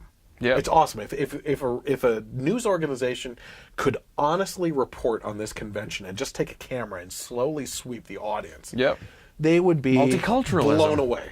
They would be blown away. Didn't you say you also even met with a group of gay Republicans there that one? Yeah, the Log Cabin Republicans. Yep. Yeah, that was an interesting talk that I had with them. Yep. And they when I met with them, they said that they don't believe in gay marriage. They believe in the religious portion of marriage, but they said that they believe in unions, civil unions and stuff like that, which I'm okay with. Yep. I think Ben Shapiro said it best on the David Rubin report this past week. If you get a chance to watch it. I saw parts of it, Oh, it's like 2.5 hours long, completely worth it. Demonetized, of course. Yeah, it was demonetized, but it was so worth it. Yeah. He said that in regards to gay marriage or LGBT marriage or whatever marriage falls under that umbrella and everything, is that the government shouldn't be involved in that contract. Yep. And that a contract between two people, who cares? Yep. You know? And that goes into the whole thing of, I don't care what you believe. You shouldn't care what I believe. Yeah. You know, I'm not searching for your approval on anything. If you do, that's great. I don't really care. We can still get along. Yeah, you know what I mean? But a contract between two people is just a contract. Yep. Now, for Christians and stuff, that's a contract with God too. So it's a different. It's just a different mentality. Yep. But the government shouldn't be involved, and that's where things go off the rails. Okay. So this Julie Emerson. Yeah. Keep an eye on her. If you have the availability or the ability to donate to her campaign. I don't care if you're not in her state. Like this woman needs support. Yep. Because this is a shooting star. Yep. You know, this is like Bitcoin. 3 years ago. This might be a good idea of splitting this segment off into an individual video and like tagging her in and say, "Hey, I will. Yeah. CPAC. Yeah. You gonna be there? Oh yeah, I will. Interview? Yeah. I mean, she lays out. I mean, it's a 2-minute video. She just sweeps the conversation with so many points. You have to watch it over and over again because she's absolutely right. Yep. You know, it's awesome. I love how she uses the word sexy too. Yeah. Because politics can be sexy. Because when it involves your personal liberties and freedoms and you being able to live in a society like we do. Yep. without the oppression of government. Now we do. I think we do have oppression of government. Yep. As it stands for decades now, but compared to other countries, it's pretty damn sexy. You know. Yeah. So, all right, let's get to some fun here. In the last podcast, we talked about the 10 things every intersectional feminist should ask on a first date. Tonight, we get to our own list. So in the original article that we went over, and I think you said it was about 3 weeks ago now, the original article had feminists asking things like, do you believe that Black Lives Matter? This is the first question right off the bat in the date. Yeah. Hey, can we have breadsticks and salad? And, okay, he left. What do you think about Black Lives Matter? Yeah. What? What are your thoughts on gender and sexual orientation? Do you work to dismantle sexism and misogyny in your life? Do you think capitalism is exploitive? Can any human be illegal? Do you support Muslim Americans and non-Muslim American people from Islamic countries? And does your allyship include disabled folks?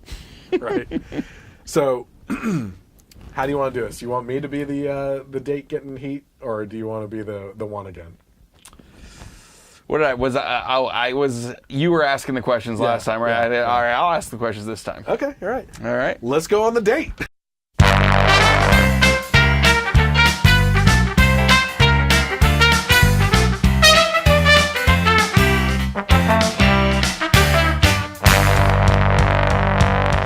All right, so 10 questions that conservatives both Did I make 10? Both Yeah, male I and made 10. female should consider asking on a first date. Question 1. All right. Hey, would you be okay with discussing some political and religious topics? Interesting question, right? Because it's not assuming right off the bat that I am going to be forced into a conversation, right? So in this case, yeah, I'm completely open with it because I am comfortable in how I feel about my religious and political stances. Okay. So I would be okay with you furthering All the right. conversation if that's what you want to talk about. Okay. All right, so since I have your approval, how do you feel about the founding documents, the Constitution and the Declaration of Independence? Well, personally, the reason why I feel that the founding documents, being the Constitution and the Declaration of Independence, are so important is because they are what separate our country from every other country, okay? Being that, while a lot of people think that the Constitution is a charter of liberties granted to people, the Constitution grants you rights, it's actually the opposite.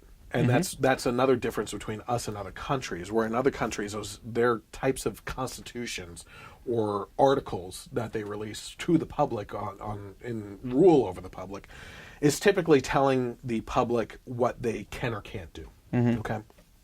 In regards to the Constitution, what's interesting about that, it's a negative charter of liberties on the government's behalf. So it's actually saying that the government is not allowed to do this to you as a citizen.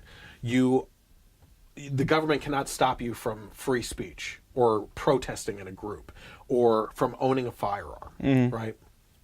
Under certain circumstances. They can't warrantlessly search your property or anything. It's all restrictions on the government, which is why current politicians on the left have such a hard time with the Constitution, because they want to dismantle that because it's hindering their power on things, Okay. right?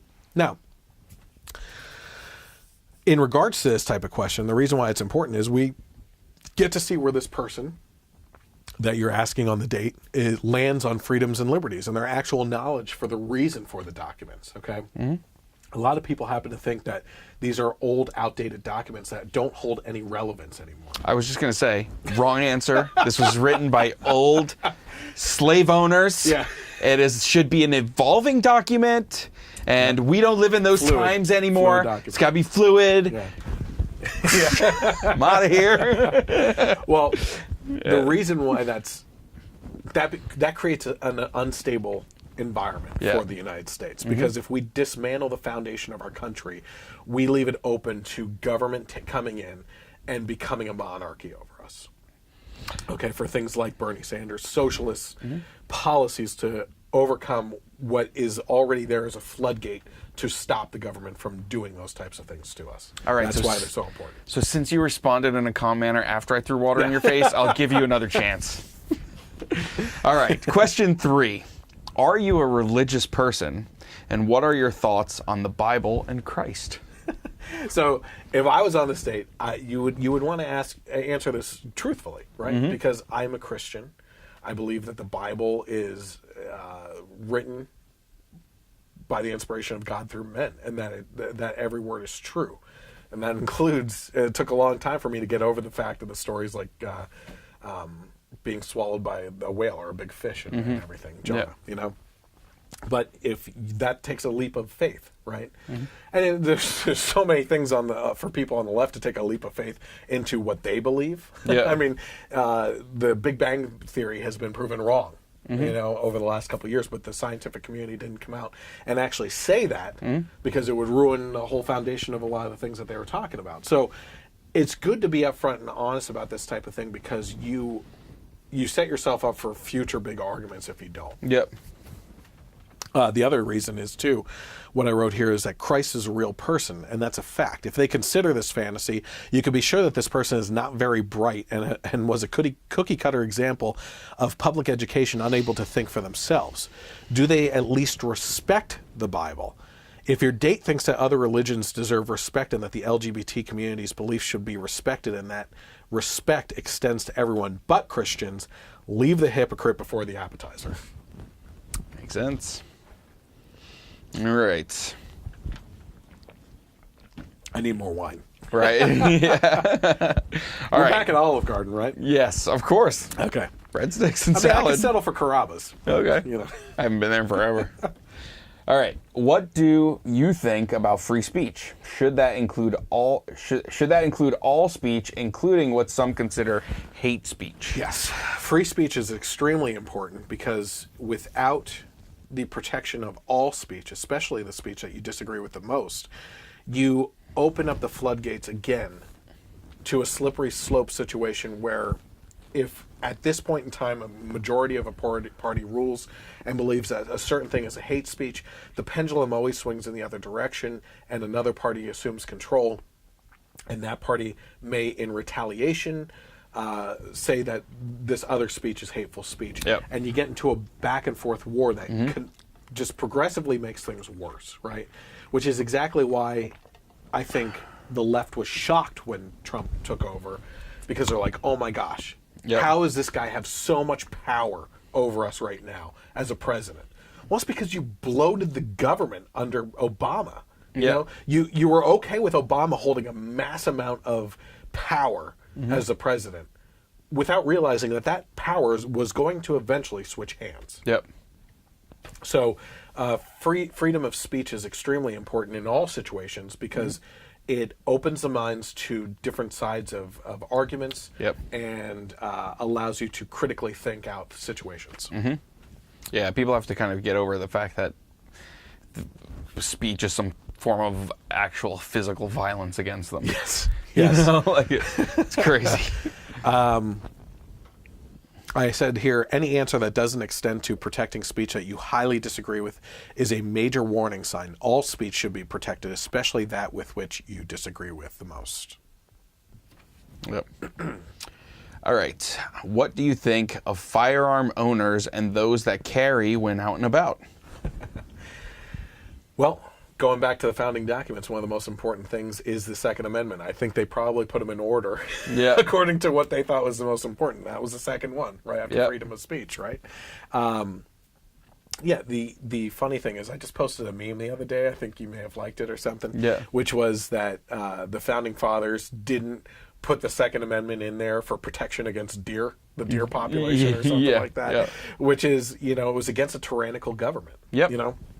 Which I find fascinating because who was the liberal, Sarah Silverman, recently said this year that she can understand the mentality of Second Amendment supporters now because she views Trump as a tyrannical governor, as or a president, right?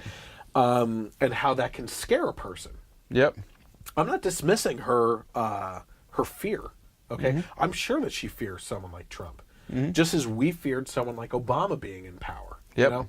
But that fear is backed up by the fact that we have a constitutional right to own and bear firearms in the case of a tyrannical government. Now, what's interesting about that is when you get into a conversation with people on the left saying, well, isn't it ridiculous to think that if there was a tyrannical government where something took over, right, that you could use your 9mm pistol and go up against fighter jets and bazookas or rocket launchers. Yeah. Right? And my response is always to that, if that 9mm is my option over being subservient, I'm going to use that 9mm pistol until my dying breath. Yeah, I'll take my 9mm pistol against your big giant mute button. Yeah. Oh man. So in regards to that, I said if they're a strong supporter, stop the date and head to the gun range instead. Yeah. The closer to the target they are, the faster you should consider an engagement. Yeah, right. Yeah, that's why they're coming off the Revolutionary War, and it's also when you take into the account the basis of the Second Amendment being to be able to protect yourself against a tyrannical government. You kind of have to always remember history and that every great empire falls. Yes. At some point. Now, we, especially going back to the founding documents and the Constitution, our founding fathers set up a system that has a chance to live on forever because it's the first government that put the people in charge. Yeah. Now, the left working against that and, like you said, dismantling it because they don't want the restrictions on government. They want to take everything over. The more and more that happens, the more and more there is a possibility of a tyrannical government and of a revolution against said tyrannical government and an empire possibly collapsing and falling apart completely. And the scariest part about that is about the pendulum swing I was talking about. They could work to allow their party to be that tyrannical force that takes over, hoping that their party will be the one that rules over the country, right? Yeah. But if that breaking point happens just after an election, where all the stepping stones were put in place or the foundation was built for that argument, and then the pendulum swings the other way, you just smacked yourself in the face with the opposing party taking over in a tyrannical force. Yep. All right. Where are we at? Okay, number 6. Do you feel that men and women have different roles in society, or is it just a matter of difference in sex? So this is an interesting one. Okay. I personally believe that men and women have different roles in society. And not that these two roles can't overlap. They certainly can. But women are there as a supportive role in there. And talking about not just mostly emotionally, right? Now we're talking about societal roles. We're not talking about roles for women for the rest of society. If you're talking about relationship-wise. Now, if you're talking about the LGBT community and everything, those roles can seriously overlap. Right? And I don't find anything wrong with that. Again, if you want to have your own thing going, that's fine. But men typically have had a more traditional role as the breadwinner. Now, that has collapsed, too, since the 60s or 50s or something like that, when women entered the workplace and everything, which is it increased wages and decreased the amount of jobs available and everything. And not that I can't find fault in everything going on with that, but it certainly put a stress on relationships where now we have a generation of children that were brought up on the TV being the babysitter. So the traditional roles of mother and father and what they taught their kids is very much absent, and there's a void in culture because of that. Okay. Now, what I was going to say, though, in regards to the overlapping, is men, of course, can be in a supporting role emotionally and everything else. It's just a matter of where that support comes from the base of the arguments that are being presented. Okay. I don't know how I feel about that. What did I say? It's an open discussion. I should yield at least interesting topics in the conversation. Did you want to add to that or say something? I mean, I don't know how to say it without being crude. Go for it.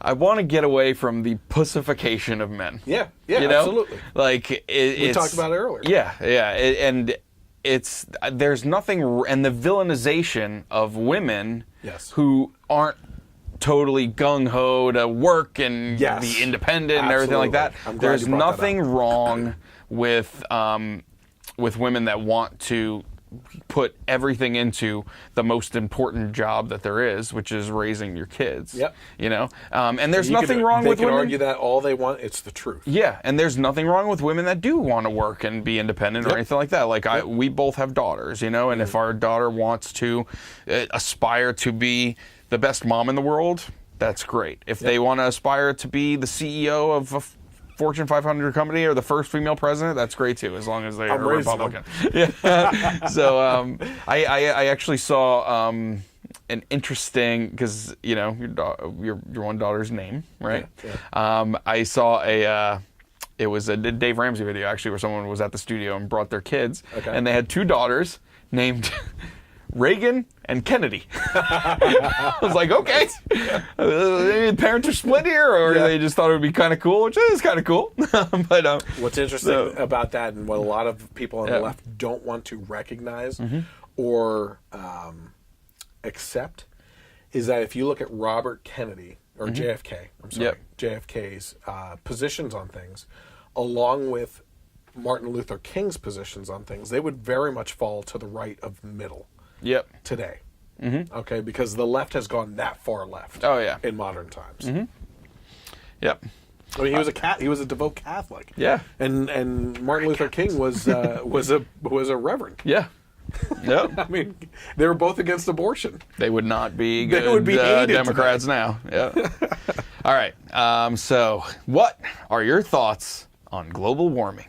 Do you believe it? Do you think it's a man-made issue? I mean, drop some knowledge on me, science guy. So this is an interesting topic that we've addressed multiple times over the last year. Being that, you know, you have to tread carefully on the topic, only because the anti-global warming stance is often misconstrued with hating the environment, which isn't true. Okay. Personally, for me, I do believe that man has contributed to a slight increase in temperatures, but I also believe that it has more to do not with man. Okay, it's a cyclical thing. My question to people on the left, it always comes back to, how have we gone? If science is correct, how have we gone in and out of ice ages multiple times prior to the Industrial Revolution? Yep. Okay. How do we warm up and cool off so much in these big swings and everything of temperatures without it being a cyclical thing? Okay. Now, that's not to say, in regards to the Earth itself and hating the Earth and environment, that I don't believe in conservation. As a Christian, I believe that we should be taking care of what God has given us. That includes recycling. That includes coming up with a contraption where you take all the garbage and compact it and throw it into volcanoes to incinerate it. Why is this not happening yet? Listening to me?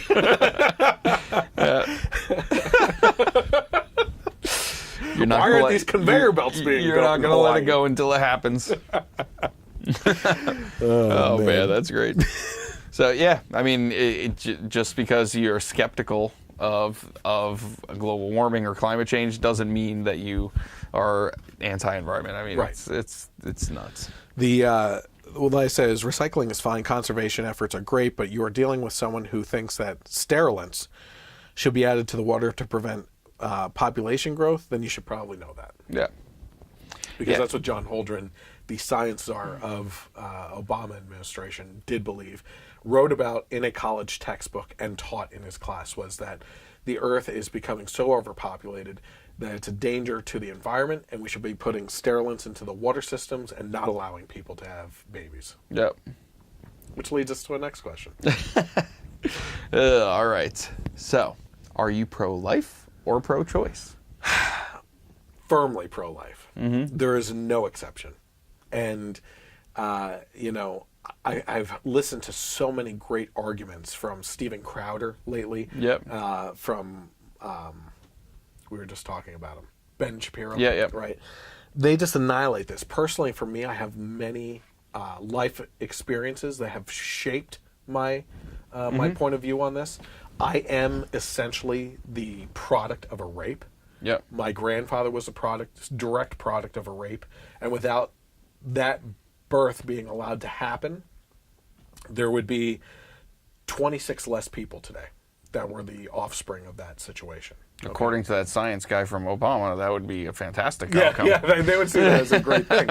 But, what I find it to be the most fascinating argument for the conversation is, okay, listen, it always comes down to that the left is going to say, or the pro-choice people are going to say, well, listen, worst case scenario, what about rapes, incest, and stuff like that? Okay. Mm-hmm. The way Ben Shapiro or Steven Crowder approaches that is, okay, can we agree that's a horrible thing? Yeah. Right? It is. Okay? Yep. If that's your argument, then can we at least agree that besides those circumstances, all other types of abortions are bad? Yeah. Right?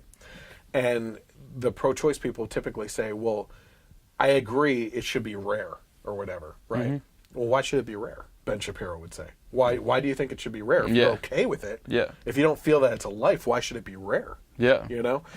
So all these arguments kind of come into play and everything, but I've seen people emotionally impacted for decades that had an abortion and wonder where that child would be today, what kind of person they would be, what kind of mother they would be, right? It emotionally impacts. It also does it to the fathers too that wanted a child. But what they feel doesn't matter. Yeah. I think it's sick how we've come to a point in society where we use abortion as a means of birth control. Yep. Because if you're talking about less than 1% of all abortions being that of rape and incest, okay, then you're talking about 49 plus million abortions that have happened because of just wanting it. Yep. Not wanting to deal with it specifically. Yeah. Right? And the solution is always adoption. Mm-hmm. I have that's the other part of the argument is I have friends that have been on adoption lists for years trying to adopt. And it's a hard thing. And you have to spend thousands of dollars. It's ridiculous. The adoption system needs to be revamped, and we need to have better education on what abortion actually is. Yep. Yeah.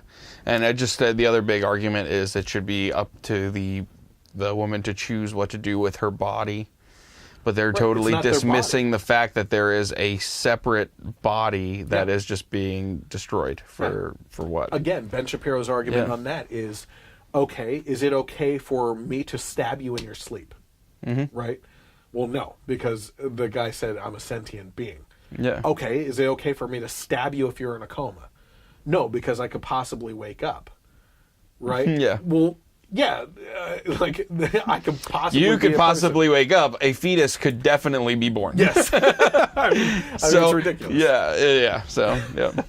I said the other part of this, and what I specifically noted here, is that this is a pretty big deal because I think both sides need to agree pretty quickly on this, where their stances are for both parties being involved on the date, so that they're on the same page moving forward as far as starting a family and everything. Yeah. Now, this doesn't have to be on the first date, because this feminist crap about asking such crazy questions on the first date is asinine. But within the first couple dates, you should really knock this one out and find out if this person wants to have a family or not. Because otherwise, you're unless you're in it for just sex, the sexual revolution stuff. If you're actually looking for a life partner.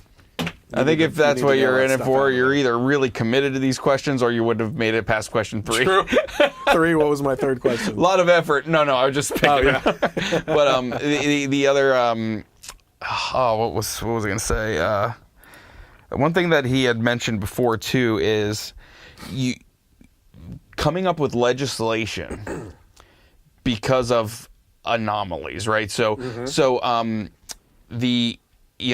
you could say, okay, it's not normal for someone to have 11 fingers, right? But does it happen? Yes. But are we going to make laws for everybody just because of these slim cases of because of rape or incest or anything like that, And the other thing that he brought up in his conversation with Dave Rubin was the cost.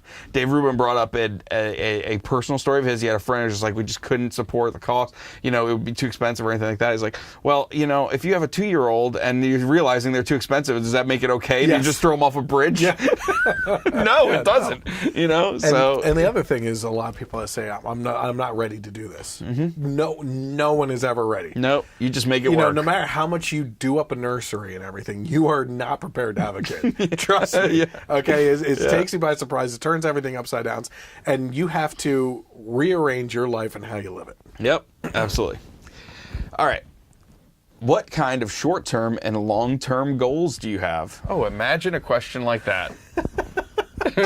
Pretty open-ended. Yeah. So I don't feel like tonight I have to necessarily answer that, but the reason behind this is to see the ambitions of a person. Yep. Right. I'm well known for having lots of ideas and not following through on them. Okay. Like, the great example, right? I had the idea to make the video for the Blaze, right? And what I was going to do and try to get in front of them and everything. And my wife was like, okay, good luck with that. And behind her fake smile, she told me later on, I didn't think you were going to do it, and I didn't think you would get as far as you actually did. Because when I talked to the presidents of both of the companies and everything, she's like, I honestly can't believe this is happening. You know? Yeah. Now, that didn't necessarily go anywhere, but I pushed myself to the absolute limit on that kind of stuff. Yeah. One of the things that came of the first CPAC I went to was someone from the Blaze said, listen, your video was great. Keep on doing videos. I've been following through on that. Yeah. You know, I've been doing the podcast. So it's good to see what the goals are of a person, and especially short term and then also long term, because you could get a good sense of where their head is at. And you know, you have to, if you're searching for a life partner, it's a lot different than a one night stand, obviously. But if you're looking for a life partner and their life goal is to, you know, do a rodeo in Texas and you want to live in the Northeast, there's obviously some differences there. Yeah. Right? So, okay, go ahead. All right, so now that this date went well, where do you see a next good date taking place? Exactly. Carrabba's. The gun range. Yeah, First the gun range, yeah. I mean,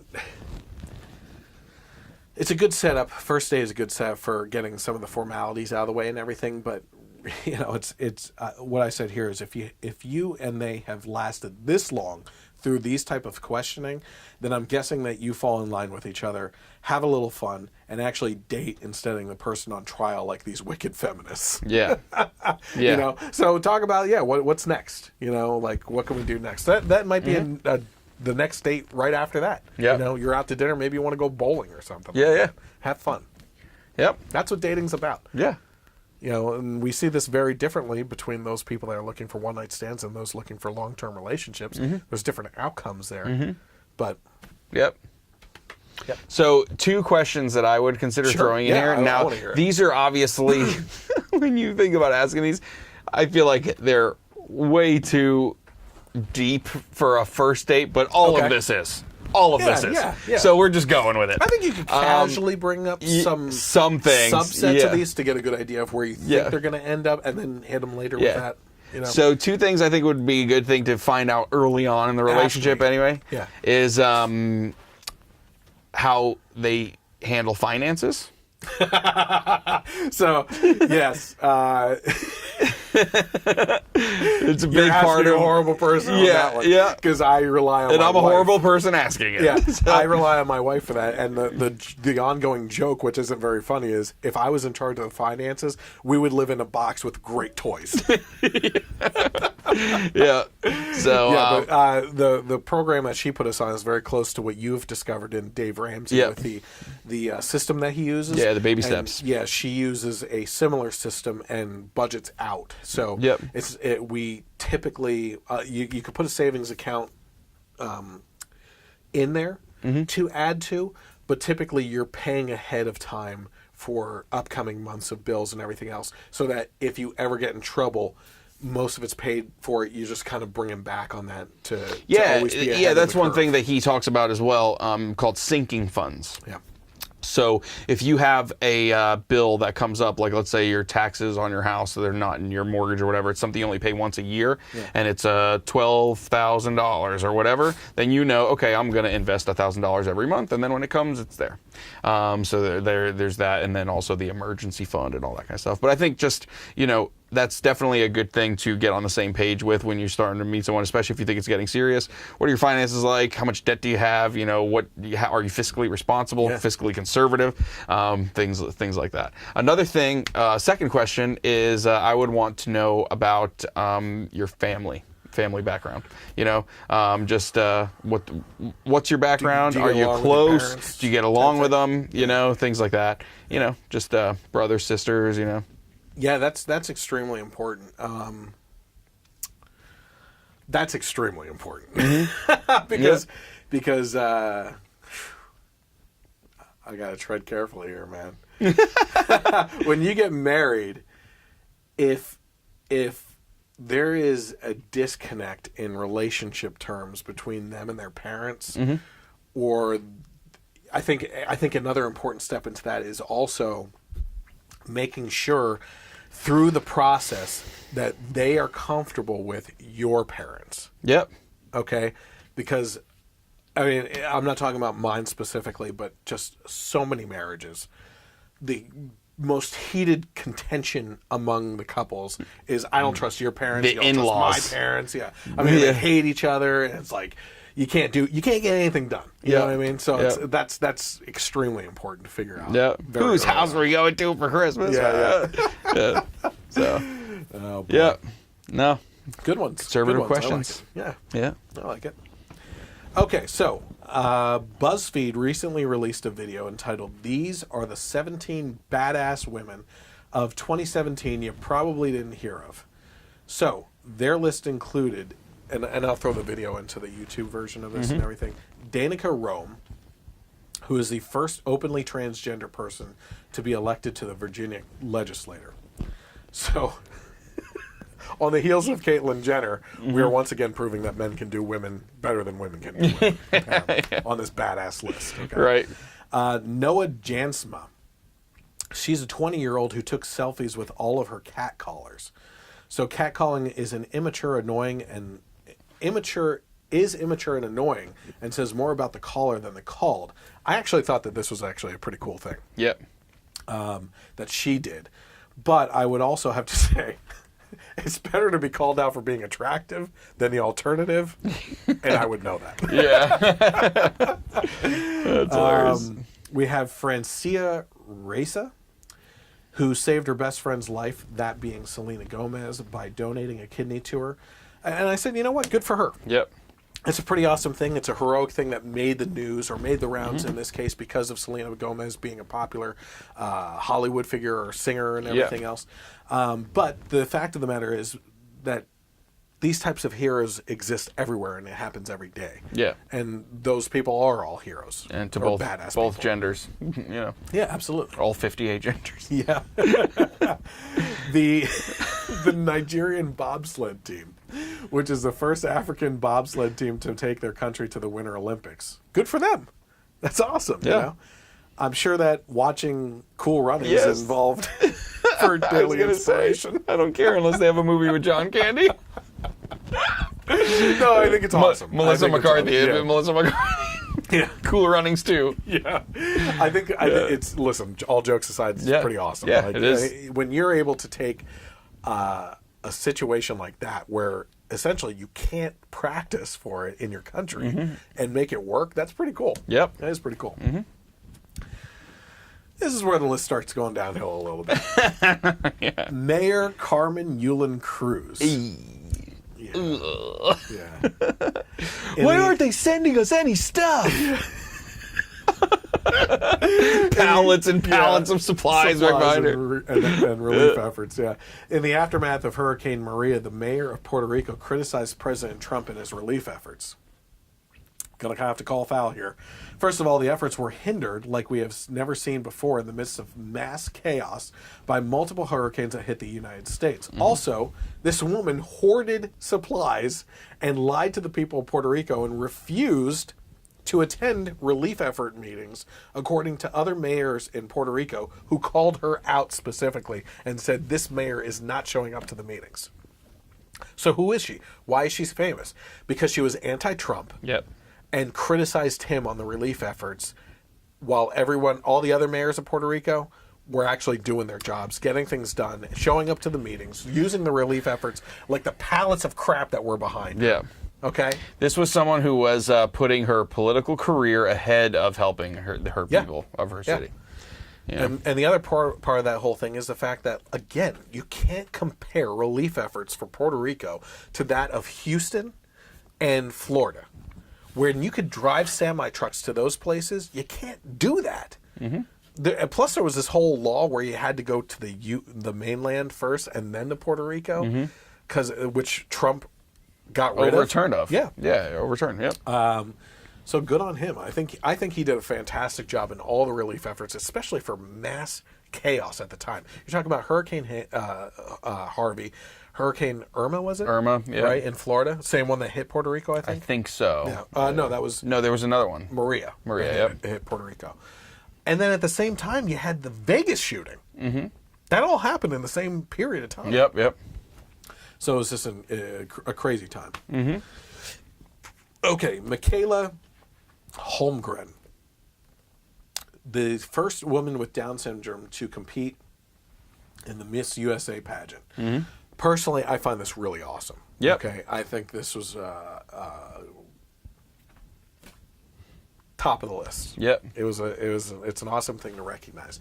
But I was thinking the same thing. I find it fascinating that a group of people that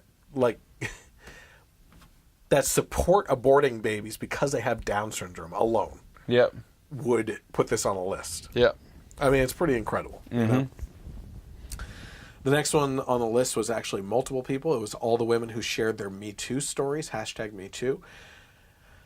And like I said, here's to the true victims that have suffered, and here's to calling out those that were pressured and yet refused to speak up and stop further victims. Calling out those people. And the calling out of the legal process by which we assume innocence until proven guilty instead of this court of public opinions that destroys people based on accusations alone. So yes, the true victims that fall under the #MeToo campaign, all the power to them. And I hope that there is change that comes about this. But I also hope that that change recognizes that there's a lot of men out there that would help if they weren't ostracized and demonized all the time for just being a male. Yep. Ask for the support. Here's the other part of that whole thing. The feminist movement today is basically saying, whoa, you're a guy, I don't need you. Yep. But then they get pissed off that male actors weren't stepping up for the female actresses in Hollywood. Yeah. Well, you can't have it both ways. Yep. Okay, that's hypocrisy. All right, next one is Shadia Basiso. I guess that's how you say it. You should know this name, huh? No, not. She must be like in developmental or something. Okay, so she is the WWE's first woman wrestler from the Middle East. Yep. Islamic haters would rather see this woman covered from head to toe and walking 10 steps behind men should they voice their opinions at the risk of their own safety. This woman looks like a badass, and I wouldn't want to mess with her. So good for her. Yeah. Another thing that this is like a side track of this is the WWE just had the first ever women's match in the Middle East. Alexa Bliss and Sasha Banks. So they had their first match. I think it was in United Arab Emirates, I think. Okay. What's the other? The big city. Yes, it was in Dubai. But the thing that I think tarnished that whole thing. Just the microphone, whatever. Was that they had to wear head to toe, like their normal outfit that's like shorts and sleeveless, whatever, midriffs out, They were just head to toe of everything except their hands and their head was exposed. Like Under Armour type stuff or like burqa? No, it wasn't burqa. Okay. It was basically a variation of their normal outfits, which looked cool, but it wasn't. You could tell they had to adhere to the anti-woman laws of the Middle East. You hear that, feminists?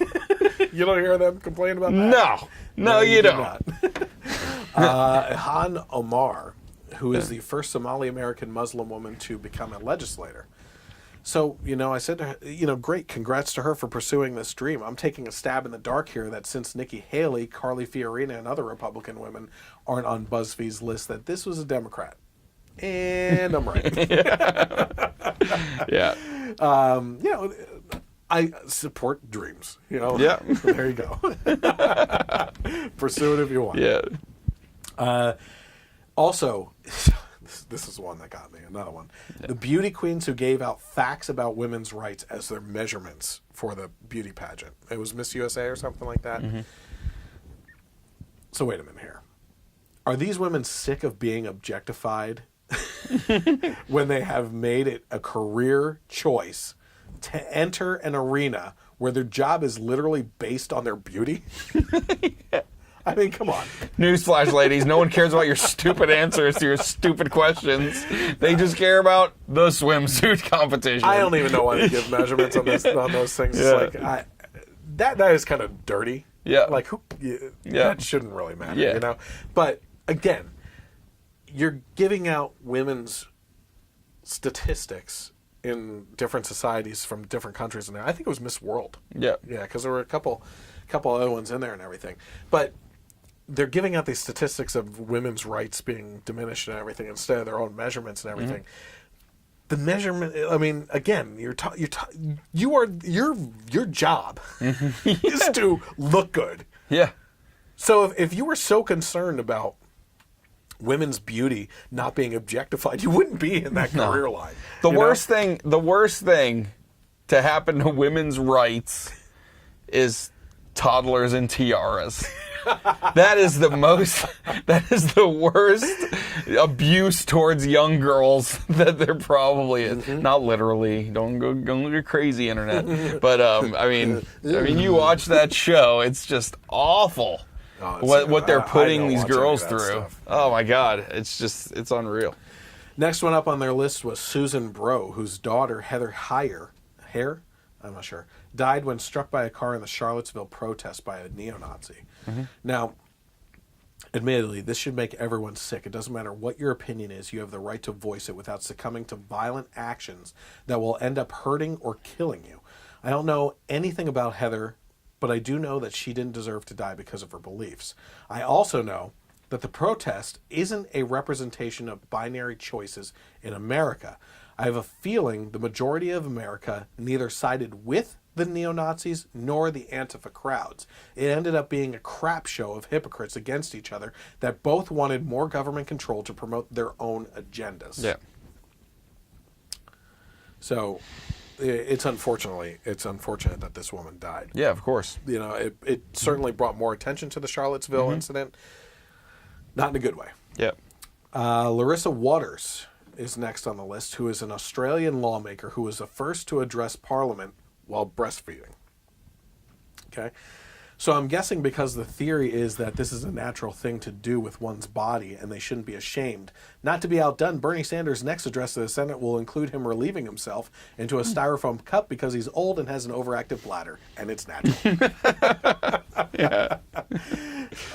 Mona Haider, a pregnant musician who rapped about stigmas about wearing a hijab, to which her fans replied, "Hey, has anyone seen Mona out in the public lately?"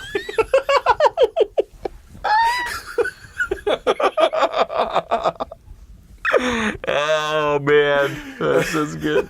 That's good. It was probably a better rap than Eminem's rap. I'll say that. Yeah, anything. My word. My daughter's ABCs song is better than that. They can't even get the ABCs straight. Oh man. Next up was Caitlin Stickles, who was the first signed model with cat eye syndrome. Now, I thought this was pretty interesting. I said beauty exists everywhere in various forms, so good for her. At least this is an actual symptom. Unlike the woman who we talked about in the podcast who identifies as a cat and has had multiple plastic surgeries to look like a cat. Yeah. Okay? Boy. So good for her. Next up is Samantha Donahue. This one was pretty cool. Yeah. The 9-year-old who made her own Ghostbusters proton pack from scratch. Yep. Like, if you see the video, She's a little engineer. Yep. Okay, awesome. That's cool. She's a young engineer with a good sense of popular culture. Hopefully, she was more inspired by the original movies and not the steaming pile of feminist garbage produced in the last couple years to push the feminist agenda. Yeah. It was not too good. No, not at all. Milk, I guess is the name. It's a wonder. It was like a Madonna or something like that. The woman who wrote and sang the women's march anthem, Quiet. Just one of the many that believe wearing a pussy hat on your head is a way to change the world. Of course, this was a February protest, so wearing a penis hat on your head would have resulted in more shrinking results. Oh, man. So, as we move on here, I don't know if you came up with anybody. I don't know if you looked at this list as I was making it and everything, but Yeah, some of the people that you put in there was kind of who I was thinking. okay. Yeah. So here are some of the women that we believe should have been put on the list. Number 1, Carly Fiorina. Okay. Carly Fiorina was one of the Republican candidates that ran in the primary and everything. In a crowded field of Republican men contenders for the President of the United States, Carly stuck out as a surprisingly conservative contender from an ultra-liberal state of California. So here's a gem from her that was pretty recent. Awesome. Yep. Feminism is not an ideology. It's not feminist to tell someone else what to think or what to believe. That's called intimidation, not feminism. Here's my definition of feminism. A feminist is any woman who chooses to use every single one of her God-given gifts and who chooses her life, whether that's to have 6 kids and homeschool them or become a CEO. A feminist is someone who uses all of her God-given gifts and chooses her own life and her own path. Awesome. Yep. So this goes back to exactly what you were saying earlier, which is this feminist movement where they want to put the heels of their stilettos on the necks of people and make it more about the demonization of men in order to propel themselves, right? Instead of the movement for actual equality. Yeah. Like the feminist movement really should be more about, hey, just treat us like you guys do. Yeah, yeah. You know what I mean? Instead, they feel the modern feminist movement feels that they have to bash men in order to become equal. It really should be about equality and not about superiority. And what you and Carly both said is exactly right about the modern feminists. Their argument falls apart on supporting women when they look at a woman who chooses to homeschool or be a stay-at-home mom and everything. That's like horrible to these people. Yeah. And they bastardize these women, right? Well, that tears apart your own argument. Yeah, right? yeah. So Carly... Yeah, I mean, just look at Hillary. Every woman who is claiming rape should be believed. Yeah. But if you're accusing my husband, then you should be dragged through the mud. Yeah. So, okay, next person on my list would be Leela Rose. Okay. Awesome. Do you know who she is? Mm-mm. She is a pro-life activist and founder of the Live Action Group, which has been actively speaking against abortion since she was 15, when she founded Live Action. Wow, at 15. At 15. That's cool. She's a national speaker. She goes all over the place and is just adamant. Like, she's just spot on with things. Really cool. Mm-hmm. How about this one? Juanita Broderick. Just was talking about her. Anyway. How funny that the #MeToo campaign seems to be targeting Donald Trump in many ways and then neglects the awful truth about Broderick. Sure, she has made her allegations against Bill Clinton decades ago, but the fact that she was brave enough to come forward and tell her story of Bill's rape and Hillary's threats to cover it up is a true story for the #. Movement. Yep. She should be at the forefront of this movement. She should be the founder. Yeah, no kidding. Yeah. Kimberly Corbin, kind of going along that whole thing. I've met her. I can actually, for the video, I'll throw up my picture with her. She's continuing her story through public appearances. Kimberly tells of how she was raped and has become an extremely awesome advocate for women to possess and use firearms for safety. Yep. What's the old saying? The reason why you carry a gun is because a police officer's too heavy. I like that one. Betsy DeVos. Okay. I put her on my list here. current Secretary of Education. Many hate her and are appalled at her lack of public education experience. But the fact of the matter is that American statistics on education have been in a free fall for years in comparison to other countries. Recently, a test came to light from the early 1900s that elementary school children were given, and most American adults today wouldn't be able to pass it. Obviously, we have a problem in our education. The Department of Education is not composed of former educators, and as a matter of fact, the majority are bureaucrats. The best thing that could happen is the Department of Education for it to absolutely just go away, shut its doors, and leave education to states and local school boards.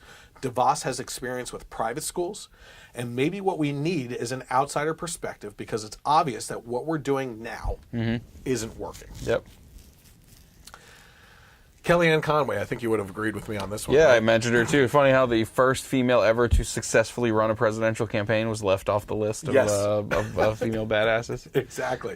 So again, like DeVos, people either love or hate Conway, but her achievement is notable nonetheless. Kelly is dragged through the media mud on a regular basis, but she refuses to cave to the hate and holds her own in the dogfights. And like you said, she was the first successful female campaign manager that came out winning for the Trump administration. Yep. Gianna Jessen. You should look her up if you have the opportunity and listen to some of her speeches. They are incredible. She's an American pro-life and disability rights activist. She is the survivor of a failed saline abortion attempt. Her medical records indicate that she was born in the 30th week of pregnancy to a 17-year-old girl during a failed saline abortion. Jessen's birth certificate is signed by the doctor who was performing the abortion. Jessen weighed 2 pounds at birth, and she was born with cerebral palsy, a motor condition that affects various areas of body movement. She describes it as a tremendous gift. Jessen spent 3 months in the hospital before being placed in foster care, and she was adopted at the age of 4. Jessen continues to be an active speaker against abortion on the national level, and I saw her at CPAC, I think both years I was there, last year and the year before. Awesome. Here's a big one. Yep. Nikki Haley. Yep. The 29th and current United States Ambassador to the United Nations, she has served as the 116th Governor of South Carolina and is a former member of the South Carolina House of Representatives. Haley was the first female governor of South Carolina and the second Indian American, after fellow Republican Bobby Jindal, to serve as a governor in the United States. So, boom. Look at those achievements. As ambassador to the United Nations, she has affirmed the United States' willingness to use military force in response to further North Korea missiles tests in the wake of the 2017 North Korea crisis. Haley's tenure as ambassador has been noted for its high degree of visibility, unusual for an ambassador to the United Nations, with some outlets speculating on Haley as a potential future Secretary of State. I don't know how you get more badass than that. Nope. Now you're going to be surprised at my last one here. Hillary Clinton. Yeah. Why'd they leave Hillary Clinton off this list of badass women? Yeah. Literally a badass woman. Yeah. You may be surprised. You didn't think I would throw her on here, but you have to take your hat off for the woman, though, that has had an endless list of criminal activity, has contributed to the mishandling of classified information concerning our nation, whose inactions as Secretary of State led to the deaths of American soldiers in Benghazi, who used the FBI to cover up her husband's rapes, who laundered money through her charity and used it as a pay-to-play scheme in coordination with the State Department, has decades upon decades of scandals with her husband, and yet was able to run for presidency and still, to this day, not be thrown into prison for all of her BS. You have to respect that kind of mafiousness. Mafiousness. Oh, man. So hats off to that crazy woman. Yeah. Any other person that you want to throw onto that list? Shout out to our wives and daughters. Taking it there. Yep. Okay, so here's another interesting topic. Okay. I have 8 resolutions that men can get behind for 2018. Yep. Okay, you ready for this? Mm-hmm. Read, watch, and listen to more men. Okay, so the theory behind this is we should make a list at the beginning of the year of books that you want to read and commit to making sure that at least half of those titles are written by male writers. Okay? Do the same with male-directed films and male musicians, too. Surround yourself with maleness, okay? Well, I'll tell you what. If you're suggesting half the books written by men, half the movies directed by men, and half the musicians being men, you get to the end of the year, and you had a pretty equality-filled year. Yeah. And what feminists are going to be against that? Yeah.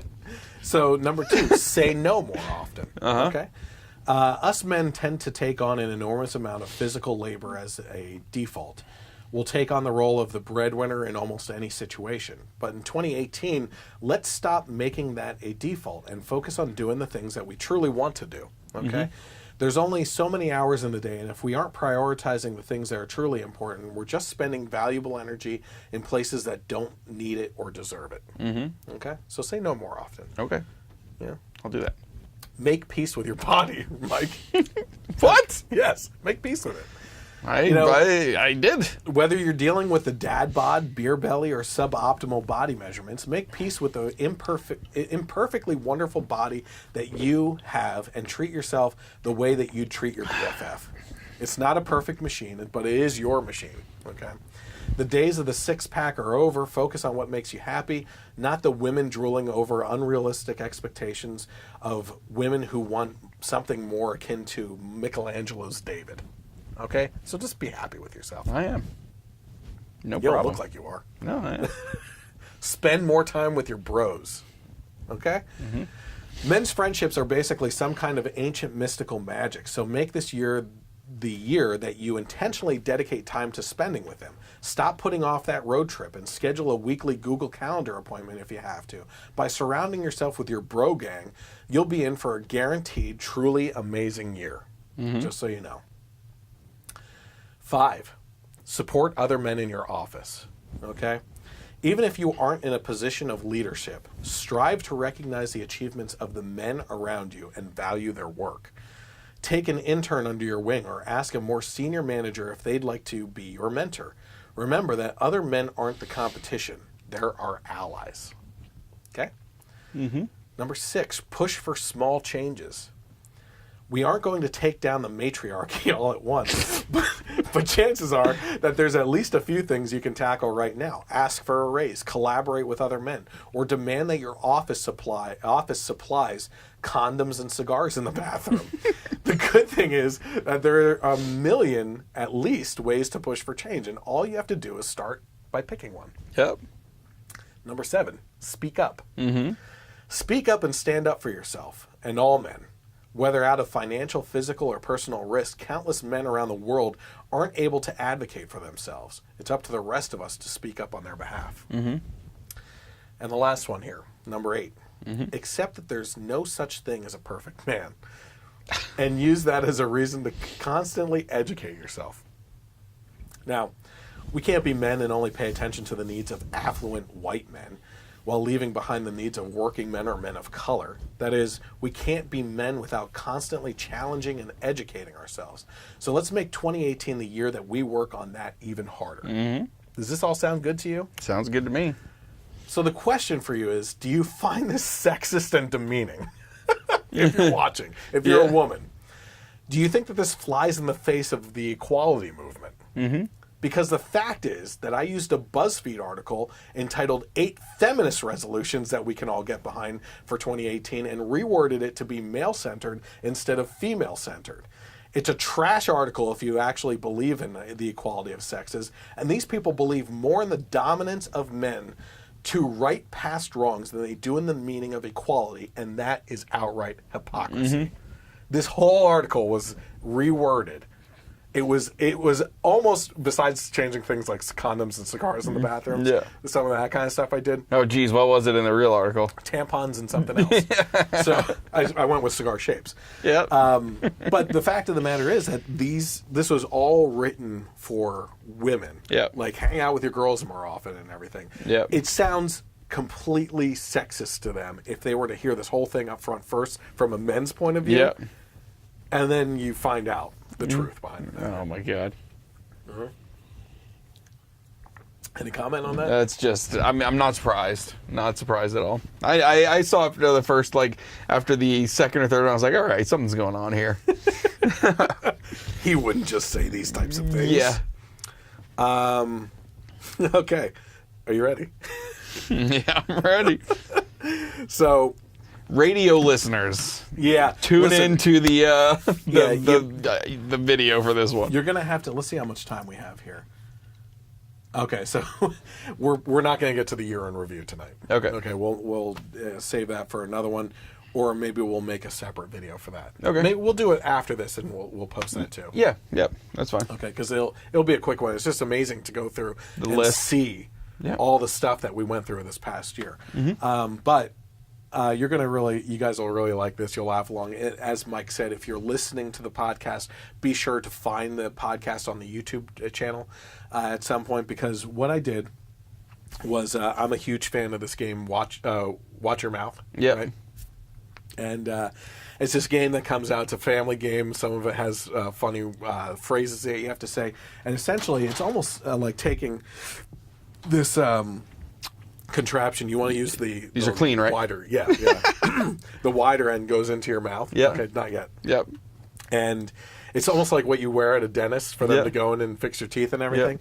So what I tasked Mike to do this week was come up with some funny political statements to say while this is in his mouth for me to guess, and I did the same thing for him. Okay. So we're going to attempt this. If you're listening right now, if you have the opportunity to go on the YouTube and watch this later, or watch it on Facebook Live, you can certainly do that, but it's going to be pretty funny looking and everything. So do you want to attempt to talk first, or do you want to guess first? You know what? This is your baby, so why don't you go first? I'll guess first. You'll guess first? Yeah. Okay.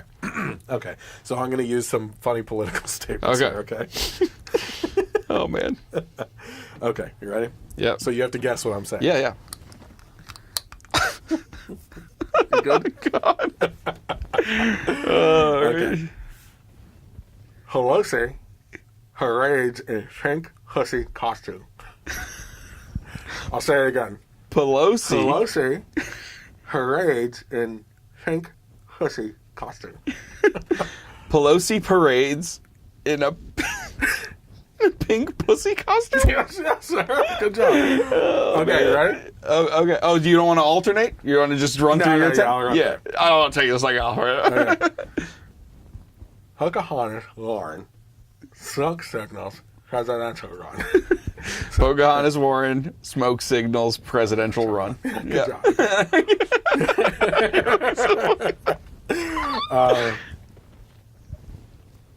Boy Scouts now make brownies. Boy Scouts now make brownies. Boy Scouts now make brownies. No, make brownies. What? Make brownies. Bake brownies. Okay. Okay, you ready? Yeah. Bruce Jenner jokes make me giggle.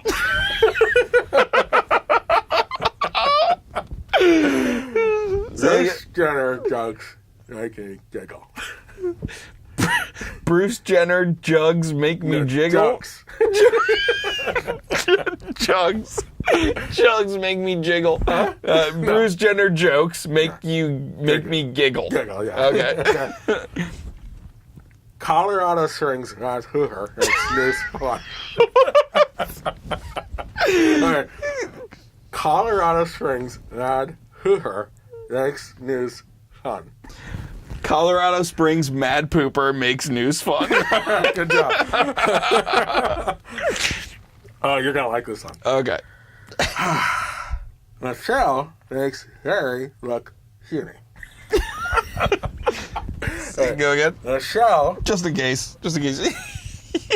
makes Harry look puny. Michelle makes Mary. No, Harry. Very. Yeah, look puny. Michelle makes very. No, Harry. Gary. Harry. I don't know. Michelle makes Harry. Larry. No, Harry. Harry. No. With an E.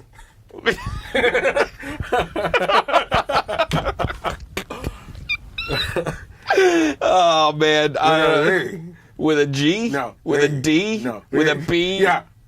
Michelle makes Barry look puny. Michelle makes Barry look puny. Puny? Yeah. Okay.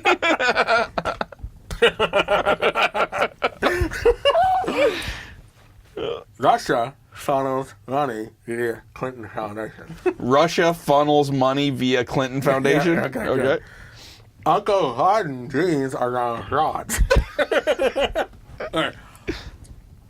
Uncle Harden jeans are on rods.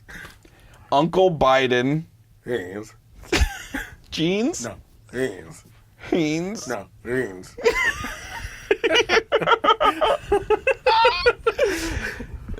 Around broads is how it ends. Yeah. But Jeans. Jeans. Yeens? E. G? No, again. B? E. Yeah. Jeans. Beans? No, close. Beans. Beams. Yeah. Uncle Harden jeans are on rods. Uncle Biden beams around broads. Yeah. Oh, Good man. job. Oh, You ready? okay. Putin plays hooker on Fairfax. Poker? No. Putin plays poker on Fairfax. Fairfax? No. There. Barebacks? Yeah! Good job. Oh, God. All right, here we go. Kill lost his comedic flair. Kimmel lost his comedic flair. Good job. All right, you got all. That's your 10? Yeah, that's my 10. Oh, man, there were a few tough ones. Man, I had to go in there. your bottom lip was so, like, out there. It's crazy. Oh, man. Okay. All right. Go for it. Let's see if I can get this. So just the big side in. Yeah. Huh. All right. Here we go. Okay. All right. Turn off my Google Assistant. Son Rod, Elizabeth Warren's tee. Couldn't get a damn thing. Good. Someone Rod, robbed Elizabeth Warren's tee. tiki. The teepee. Yes. Someone robbed Elizabeth Warren's teepee. Yes. Okay. Good. You're on the case. Okay. Hillary has no clue what happened. Hillary has no clue What happened? what happened. What happened? Yeah. Okay. Good. Never sleep around Al Franken if you have ooze.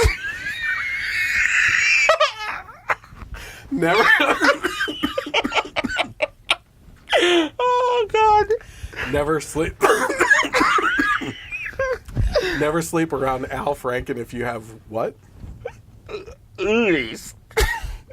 Say it again. Ooze. Oh, man. Ooze. Ooze. Ooze. Oh, boobies. See how hard bees are? Yeah, I see. Oh, man. I need one of those dentist machines to suck out spit. Okay.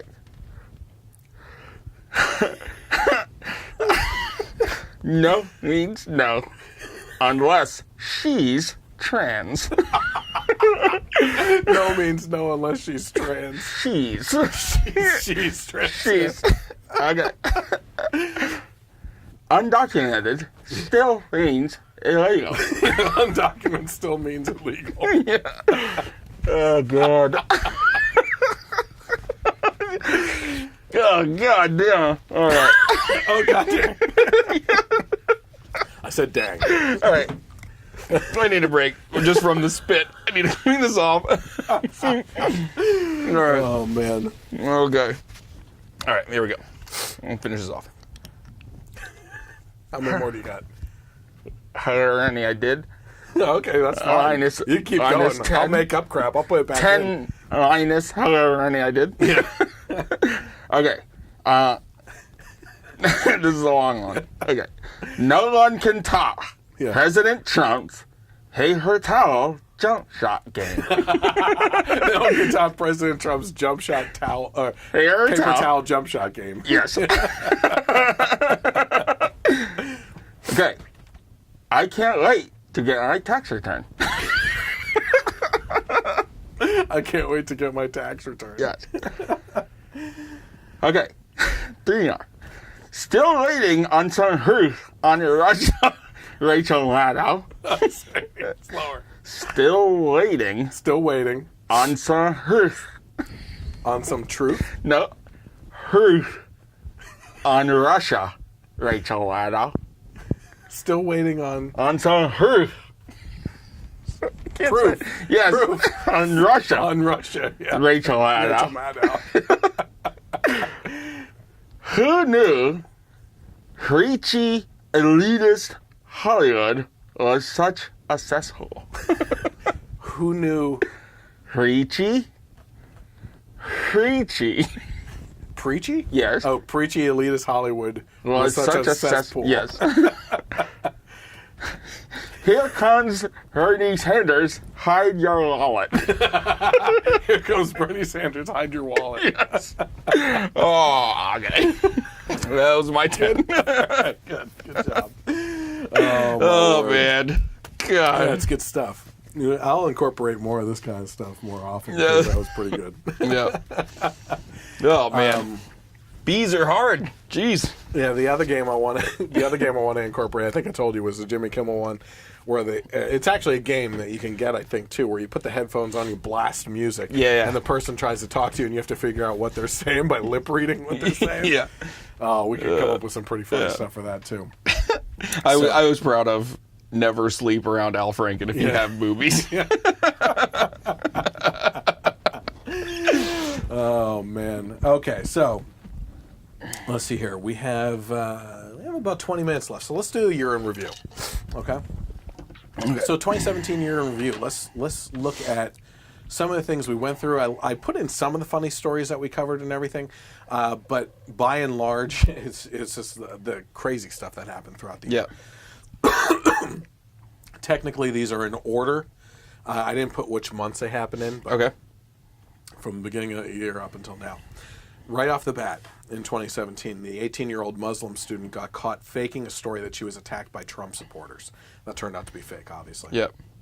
Planned Parenthood gets caught selling aborted baby body parts. Yep. That should have been. Yeah. You want to read a few? I'll read a few.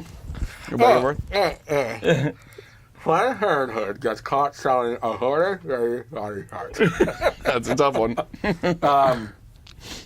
That was huge. That seems like that was 2 years ago. I mean, that's how crazy this news cycle is. Yeah, it's nuts. I mean, something happens and it's forgotten in no time. Yeah. 4 black teens are caught in Chicago tying up and torturing a white mentally disabled male teen. Mm-hmm. The reasoning behind that was they just had it out against him and Trump at the time and everything, and took it out. Now, right there is a direct result of this indoctrination within the media and schools and families and everything about how dangerous Trump is. You know, that you would set off teens to believe that they're doing something right by torturing a white kid. Yeah, and that story kind of circled back around towards the end of the year too, because I guess wasn't one of the girls was sentenced community service or something stupid. Yeah. Chrysler, Fiat, and Ford react positively to Trump's presidency and increase business in the United States. Mm-hmm. Now, it's funny we're talking about the Golden Globes, isn't that what we're talking about? Golden Globes? Yeah, yep. Because back then, Meryl Streep says that Trump uses his position to bully as she and others use the stage to bully him. Mm-hmm. I guess that was the Academy Awards or something like that. I mean, this is the hypocrisy here just has no end. I mean, she's also the one who called Harvey Weinstein a god and had a standing ovation for Roman Polanski, and so it's crazy. You must not have heard her latest thing. Mm-hmm. She was critical of Melania and Ivanka Trump for not standing up to Donald Trump when she herself was, like you said, for Roman Polanski and Weinstein. Yep. She's trying to take the heat off of herself. Yeah. It's awful. It's ridiculous. Yep. It's just like when Michelle Obama said that if a vote against Hillary was a vote against women, or a vote against your own voice, yet women who voted for her husband against Hillary did not vote against their own female voice. Absolutely. Oh, man. The Clinton Foundation doors close. Amen. Trump's inauguration. So all that stuff happened before Trump's actual inauguration. At the same time, the inauguration protests led to heavy fines and jail time because of an Obama policy. Because, again, when you set up things to benefit your own political party, you have to have the mentality that eventually another party, the pendulum's going to swing and they take over. Well, guess what? Trump took over, and the policies that Obama put in place landed a lot of his supporters behind bars and with heavy fines. Milo Yiannopoulos' speech is canceled at UC Berkeley because of Antifa protests, where they lit things on fire and destroyed a lot of property. And cars. It was ridiculous. The White House announces it will uphold Obama's LGBT policies, which took a lot of people by surprise, except for us, because on the campaign trail, when asked if he would allow transgender people to use the bathroom that they identified with in his hotels, he said, yeah, of course, why wouldn't I? This guy is more pro-LGBT community from the get-go in the running and everything than Obama and Hillary, who were both supportive of traditional marriage when they ran initially. Around that same time, we had the Women's March, which, again, was the pussy hats and everything else going on, which was ridiculous. Trump picks Gorsuch to replace Scalia on the Supreme Court. The reason why I voted for Trump. Basically, the only reason I voted for Trump. And it worked out well. Look, our biggest issue worked out well.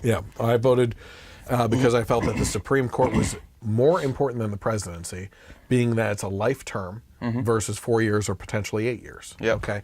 That's not to say that I haven't liked some of the policies and things that Trump has done. I don't like his Twitter use. I don't like his jabbering of the mouth and going off on stupid things. I like some of the things that he's doing. I like his Twitter use. Okay. It's entertaining. Speaking of Trump, Snoop Dogg rap video portrays him shooting Trump and abusing him.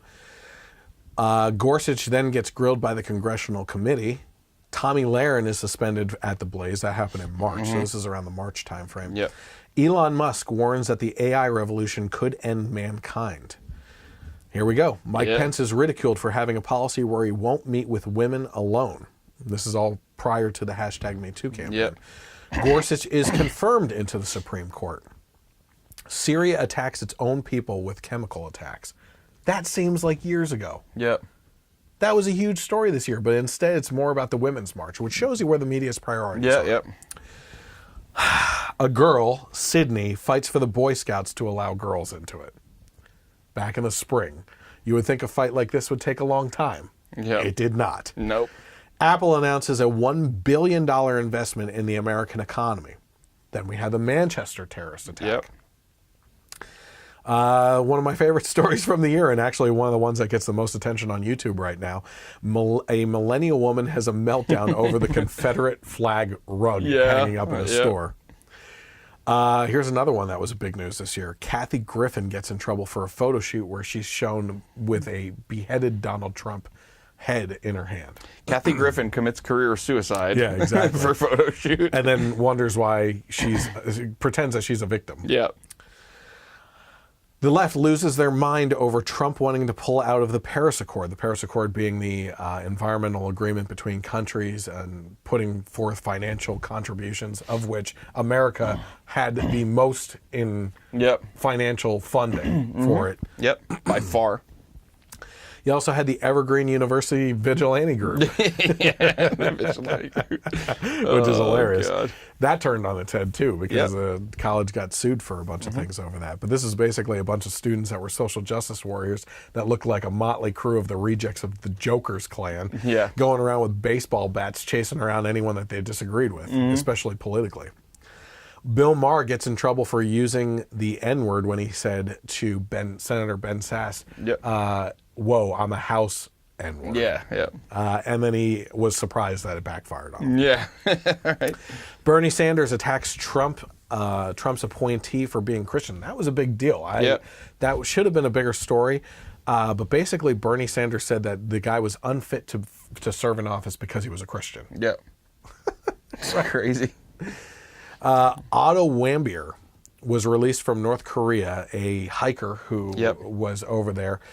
He pulled down a banner, like a propaganda banner in North Korea, and tried to smuggle it out of the country as kind of like a souvenir or something like that. They threw him into prison, tortured him. He ended up in a coma. He was brought back to the United States in a coma and died days later. Like he was at the end of his life. That's why they sent him back.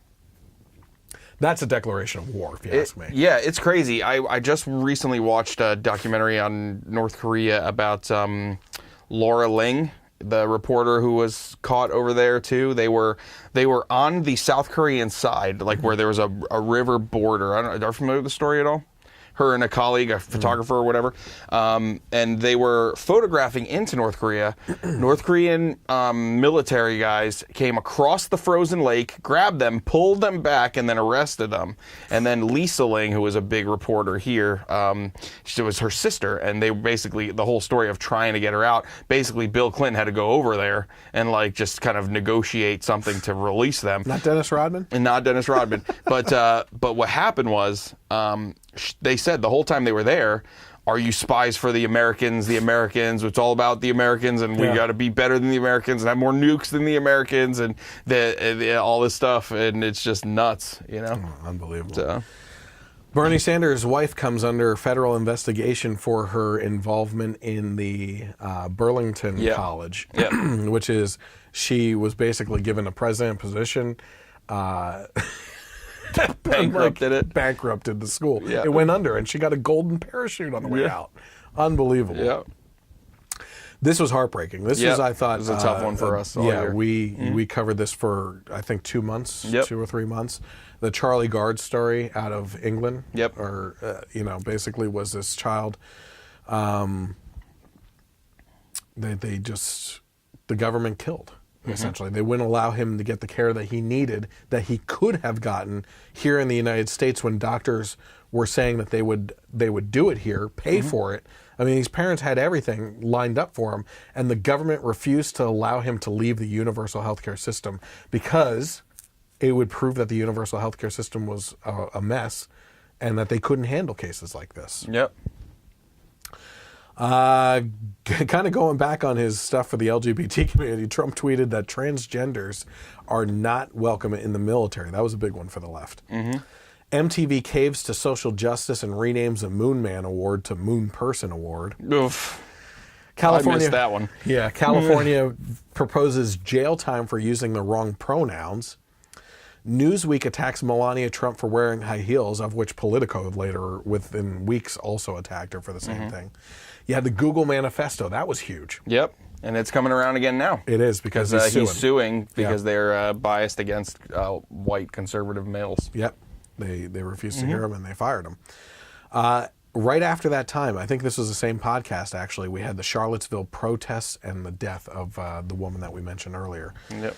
That was crazy. Again, I think most people in America didn't agree either way with both of those sides. It was like watching those two sides clash and not wanting to have anything to do with either of them. But there was certainly support on either side. You know, I don't know. I disagree with that, though.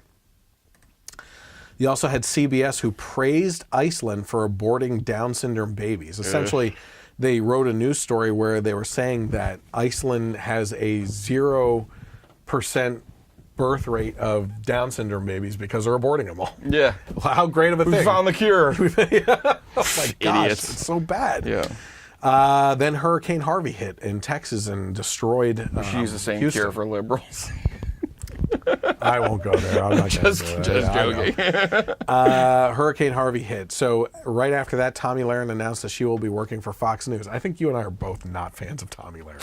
Yeah, I mean, she's had stuff that I agree with, obviously, but she's more of a character than a voice of reason, I think. Right around then, ESPN pulls an anchor because his name is Robert Lee and he's Asian. This is all in response to the Charlottesville protest. Yeah. At the same time, the Charlottesville protest was a response to tearing down the monuments in the country. Yeah. And that's why everybody met there was to save the statue of Robert E. Lee or something like that. But then ESPN goes so overboard with PC-ness that they actually pull an anchor off the air because his name is Robert Lee. But Lee being a pretty typical last name for an Asian person, which he was. My Lee is like Bruce, not like Robert E. Oh my gosh. Okay, so we also had Teen Vogue around that time teaches the basics of anal sex. Anal Sex Guide 101 or whatever the heck they called it. Yeah. One of our favorite things, Hillary releases her memoir called What Happened. Not a question, a statement. Yeah. But in her mind, it was more a question. They probably had the editors remove the question. Oh, man, I still love one of my favorite jokes. I can't remember if it was something I saw on TV or if it was a friend of mine at the airport that said it was. No, it was something I saw on Facebook. The only book that has the question and the answer on the cover. What happened? Hillary Clinton. Oh, man. IT professionals warn of killer sex toys and robots. That was earlier this year. Yep. I thought one of my favorite stories was actually Jim Carrey, which they reported as seemingly having a breakdown. But I think it was a very religious thing that he was going through and probably is still going through, especially when you contrast it with one of the videos that came out just weeks before that where he's talking to a group of people in rehab about faith and everything. Yep. Right around that time, Anthony Weiner admitted to inappropriate relationships with women and children. We also had the funny story, which was one of my favorite segments, too, that's on the YouTube channel. But Nancy Pelosi recognized Lin-Manuel Miranda. You had one of these in? But it was just multiple attempts of her screwing that up so bad. It looked like she had a stroke. Yeah. It was bad. We had the bad pooper striking in Colorado Springs. President Trump addressed the UN in a bigly way. And that was actually pretty fascinating. I expected that to be a complete fail. He did a pretty good job there. Real quick, going back to Pelosi. Yeah. It would have been funny if that was just one of our statements. Miranda. Yeah, we should have. We're going to do more of these things, so keep things in mind. We also discovered that Russia interfered with the elections by buying Facebook ads in support of Black Lives Matter. We had the whole NFL kneeling controversy hit new heights at that point in time as well. Trump's response to the Puerto Rico hurricane crisis and Puerto Rico Mayor Carmen Yulín Cruz, which she attacked him for his response, where she's screaming for relief efforts while standing in front of pallets upon pallets of freaking relief. Yeah. She couldn't turn around to see it, and then also there were reports that she was actually having that shipped back to her house where she was hoarding the materials herself. Yeah, that's unbelievable. We had the Vegas shooting, which was the largest mass shooting in history, which claimed the lives of 59 people. Still have no idea what the hell is going on with that. Yep. Still no answers. Yep. Still no answers. Yeah.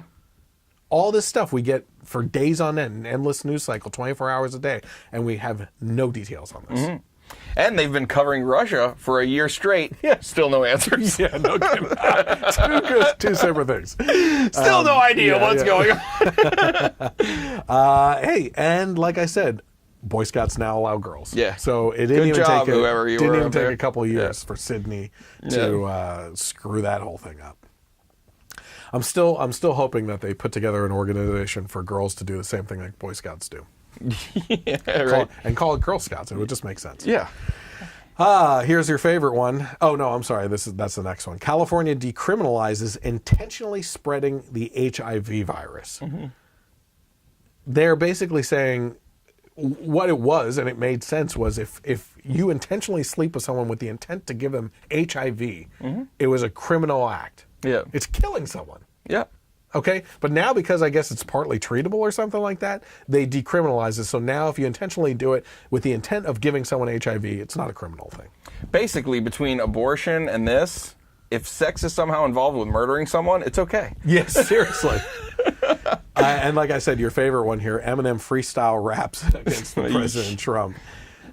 Let me just give a check here real quick on time. Yeah, we're gonna make it okay. Okay, Harvey Weinstein. So this felt like so long ago, but we're coming up on. This was after Hurricane Harvey, so this is after the summer. It feels like so long ago because so many people have been outed after Weinstein that Weinstein seems like it was forever ago. Harvey Weinstein is accused of sexual harassment and rape in Hollywood. And then going back to the Vegas shooting, Ellen does a soft interview with Mandalay Bay security guard. Again, so screwed up. Yeah. This is the only interview this guy grants, and he does it with Ellen, who doesn't even ask him relevant questions. Yeah. It's a softball interview where he doesn't have to really answer anything. Yep. So again, no answers. Yep. It's unbelievable. Then we go to the demon horn drag queen who reads to children at the library. The Michelle Obama library. Gosh, yeah, that was horrible. Then Playboy featured the transgender November centerfold. It's the only one that folds out this way and then has one flapped out. Come on, that was a good joke. You know I had people laughing. This is also around the same time that the whole Me Too movement takes flight. Yeah. So again, this is way after Mike Pence gets criticized for his policy of not meeting with women alone. One of our other favorite stories, the Black Death, makes a comeback as Madagascar people dance with their dead relatives. Yep. Grandma just doesn't have the rhythm that she used to. Nope, not at all. Then there's a terrorist attack in New York City where they used a rented Home Depot truck and ran through a bunch of people on the walkway there. So here's something else that didn't stick around too long. Yeah. Donna Brazile skewers Hillary Clinton in her new book over her interactions with the DNC and how her and Obama completely demolished the DNC and everything that it stood for, which wasn't much. We can only thank her, I guess. Yeah, right? USA Today releases a video of possible AR-15 modifications, including the chainsaw attachment. Yeah. Oh, man. Man, did they get skewered for that one, too. I mean, they basically, like we said, saw a picture of the gun from Gears of War and thought it was an actual modification. At the same time, here's another thing that we're not getting information on. Rand Paul is attacked by his neighbor. He even said in an interview, he beat me up, and as I lay there with broken ribs and everything, he leaned over me and he told me why he attacked me. But he won't tell us what he said. Yeah. He won't tell us what the neighbor said. And now this is like a huge guessing game. Yeah. Why doesn't he just come out and say it for crying out loud? Maybe he's got to sell a book later. Yeah, maybe. After that was the mass shooting at the church in Texas, which was horrible too. Yep. Al Franken and Matt Lauer fall to sexual harassment accusations. Another big one, I think, win for the Trump administration. Trump declares Jerusalem as the capital of Israel. This was a big loss for our nation. Kate Steinle, the woman who was out in California walking on the pier with her father, an illegal alien picks up a gun, shoots it. There's evidence that it ricocheted off of the pavement or whatever, hits her, and kills her. Yep. And he gets away with it. He's been deported 6 times up until this point, I think it was. Yeah, it was 5 or 6. And complete injustice. What we were talking about earlier, the Masterpiece Cake Shop versus Colorado Civil Rights, where the cake shop owner is battling in the Supreme Court right now. Looks like it could go either way, because it seemed like Robert Kennedy, being the vote that is always tossing to the wind, we can't rely on for conservative values at all anymore, seemed to ask in the very beginning of the arguments, how can you say that this is not discrimination? But then as soon as the opposition got up, the Colorado Civil Rights, they made it a point to make sure that their argument was based on the lines of religious people are a-holes, basically. Like they just attacked religion relentlessly. Robert Kennedy, being a religious person, did not like that at all. Yep. So that could be exactly what actually turns the tide in this whole argument. Yep. At the same time, Roy Moore loses. We did a funny video on all the stupid things his campaign came out and said. And not to be outdone by Colorado Springs, New York has its own mad pooper running around leaving feces everywhere. Big one-uppers.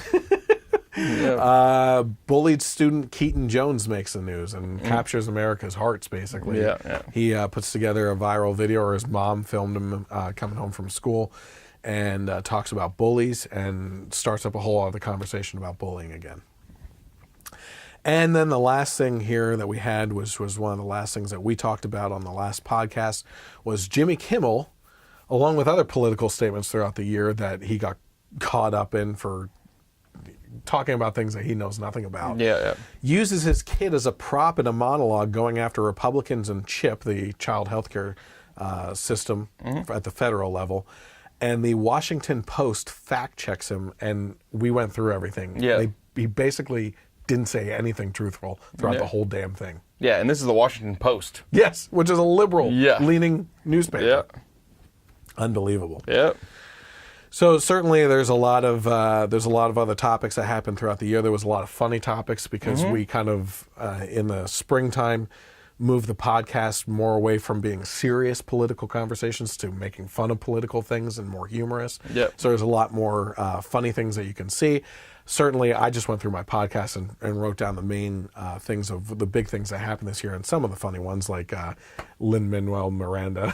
The one that I thought was left out.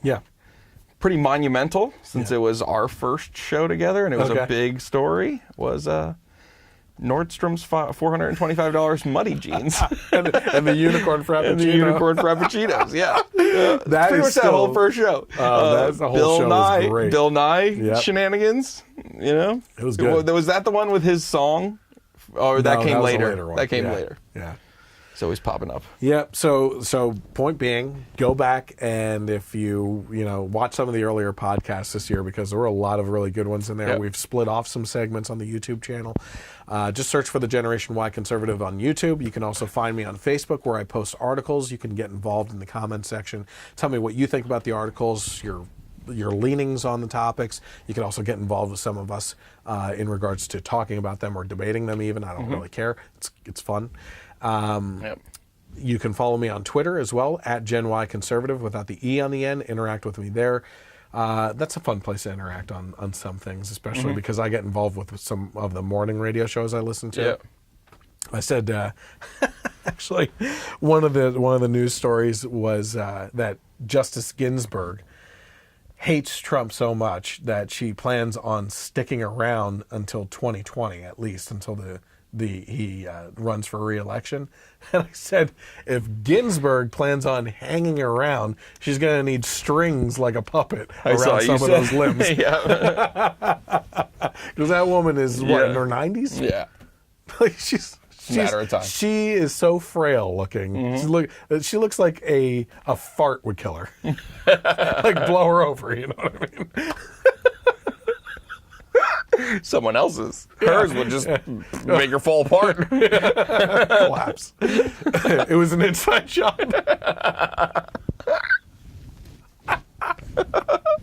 Twin Towers there, Oh my gosh. Well, listen. It was a good one. I enjoyed the game. Yeah, it was fun. I thought that was fun. We'll incorporate some more of that kind of stuff. The topics were good. We had a bunch of funny things that we talked about, too. Some of the lists and some of the responses to some of the other articles was actually a good time, too. So we're in 2018. We have a whole new year to just go after. So I appreciate everyone tuning in. Have a great night, and God bless America. We'll see you next week.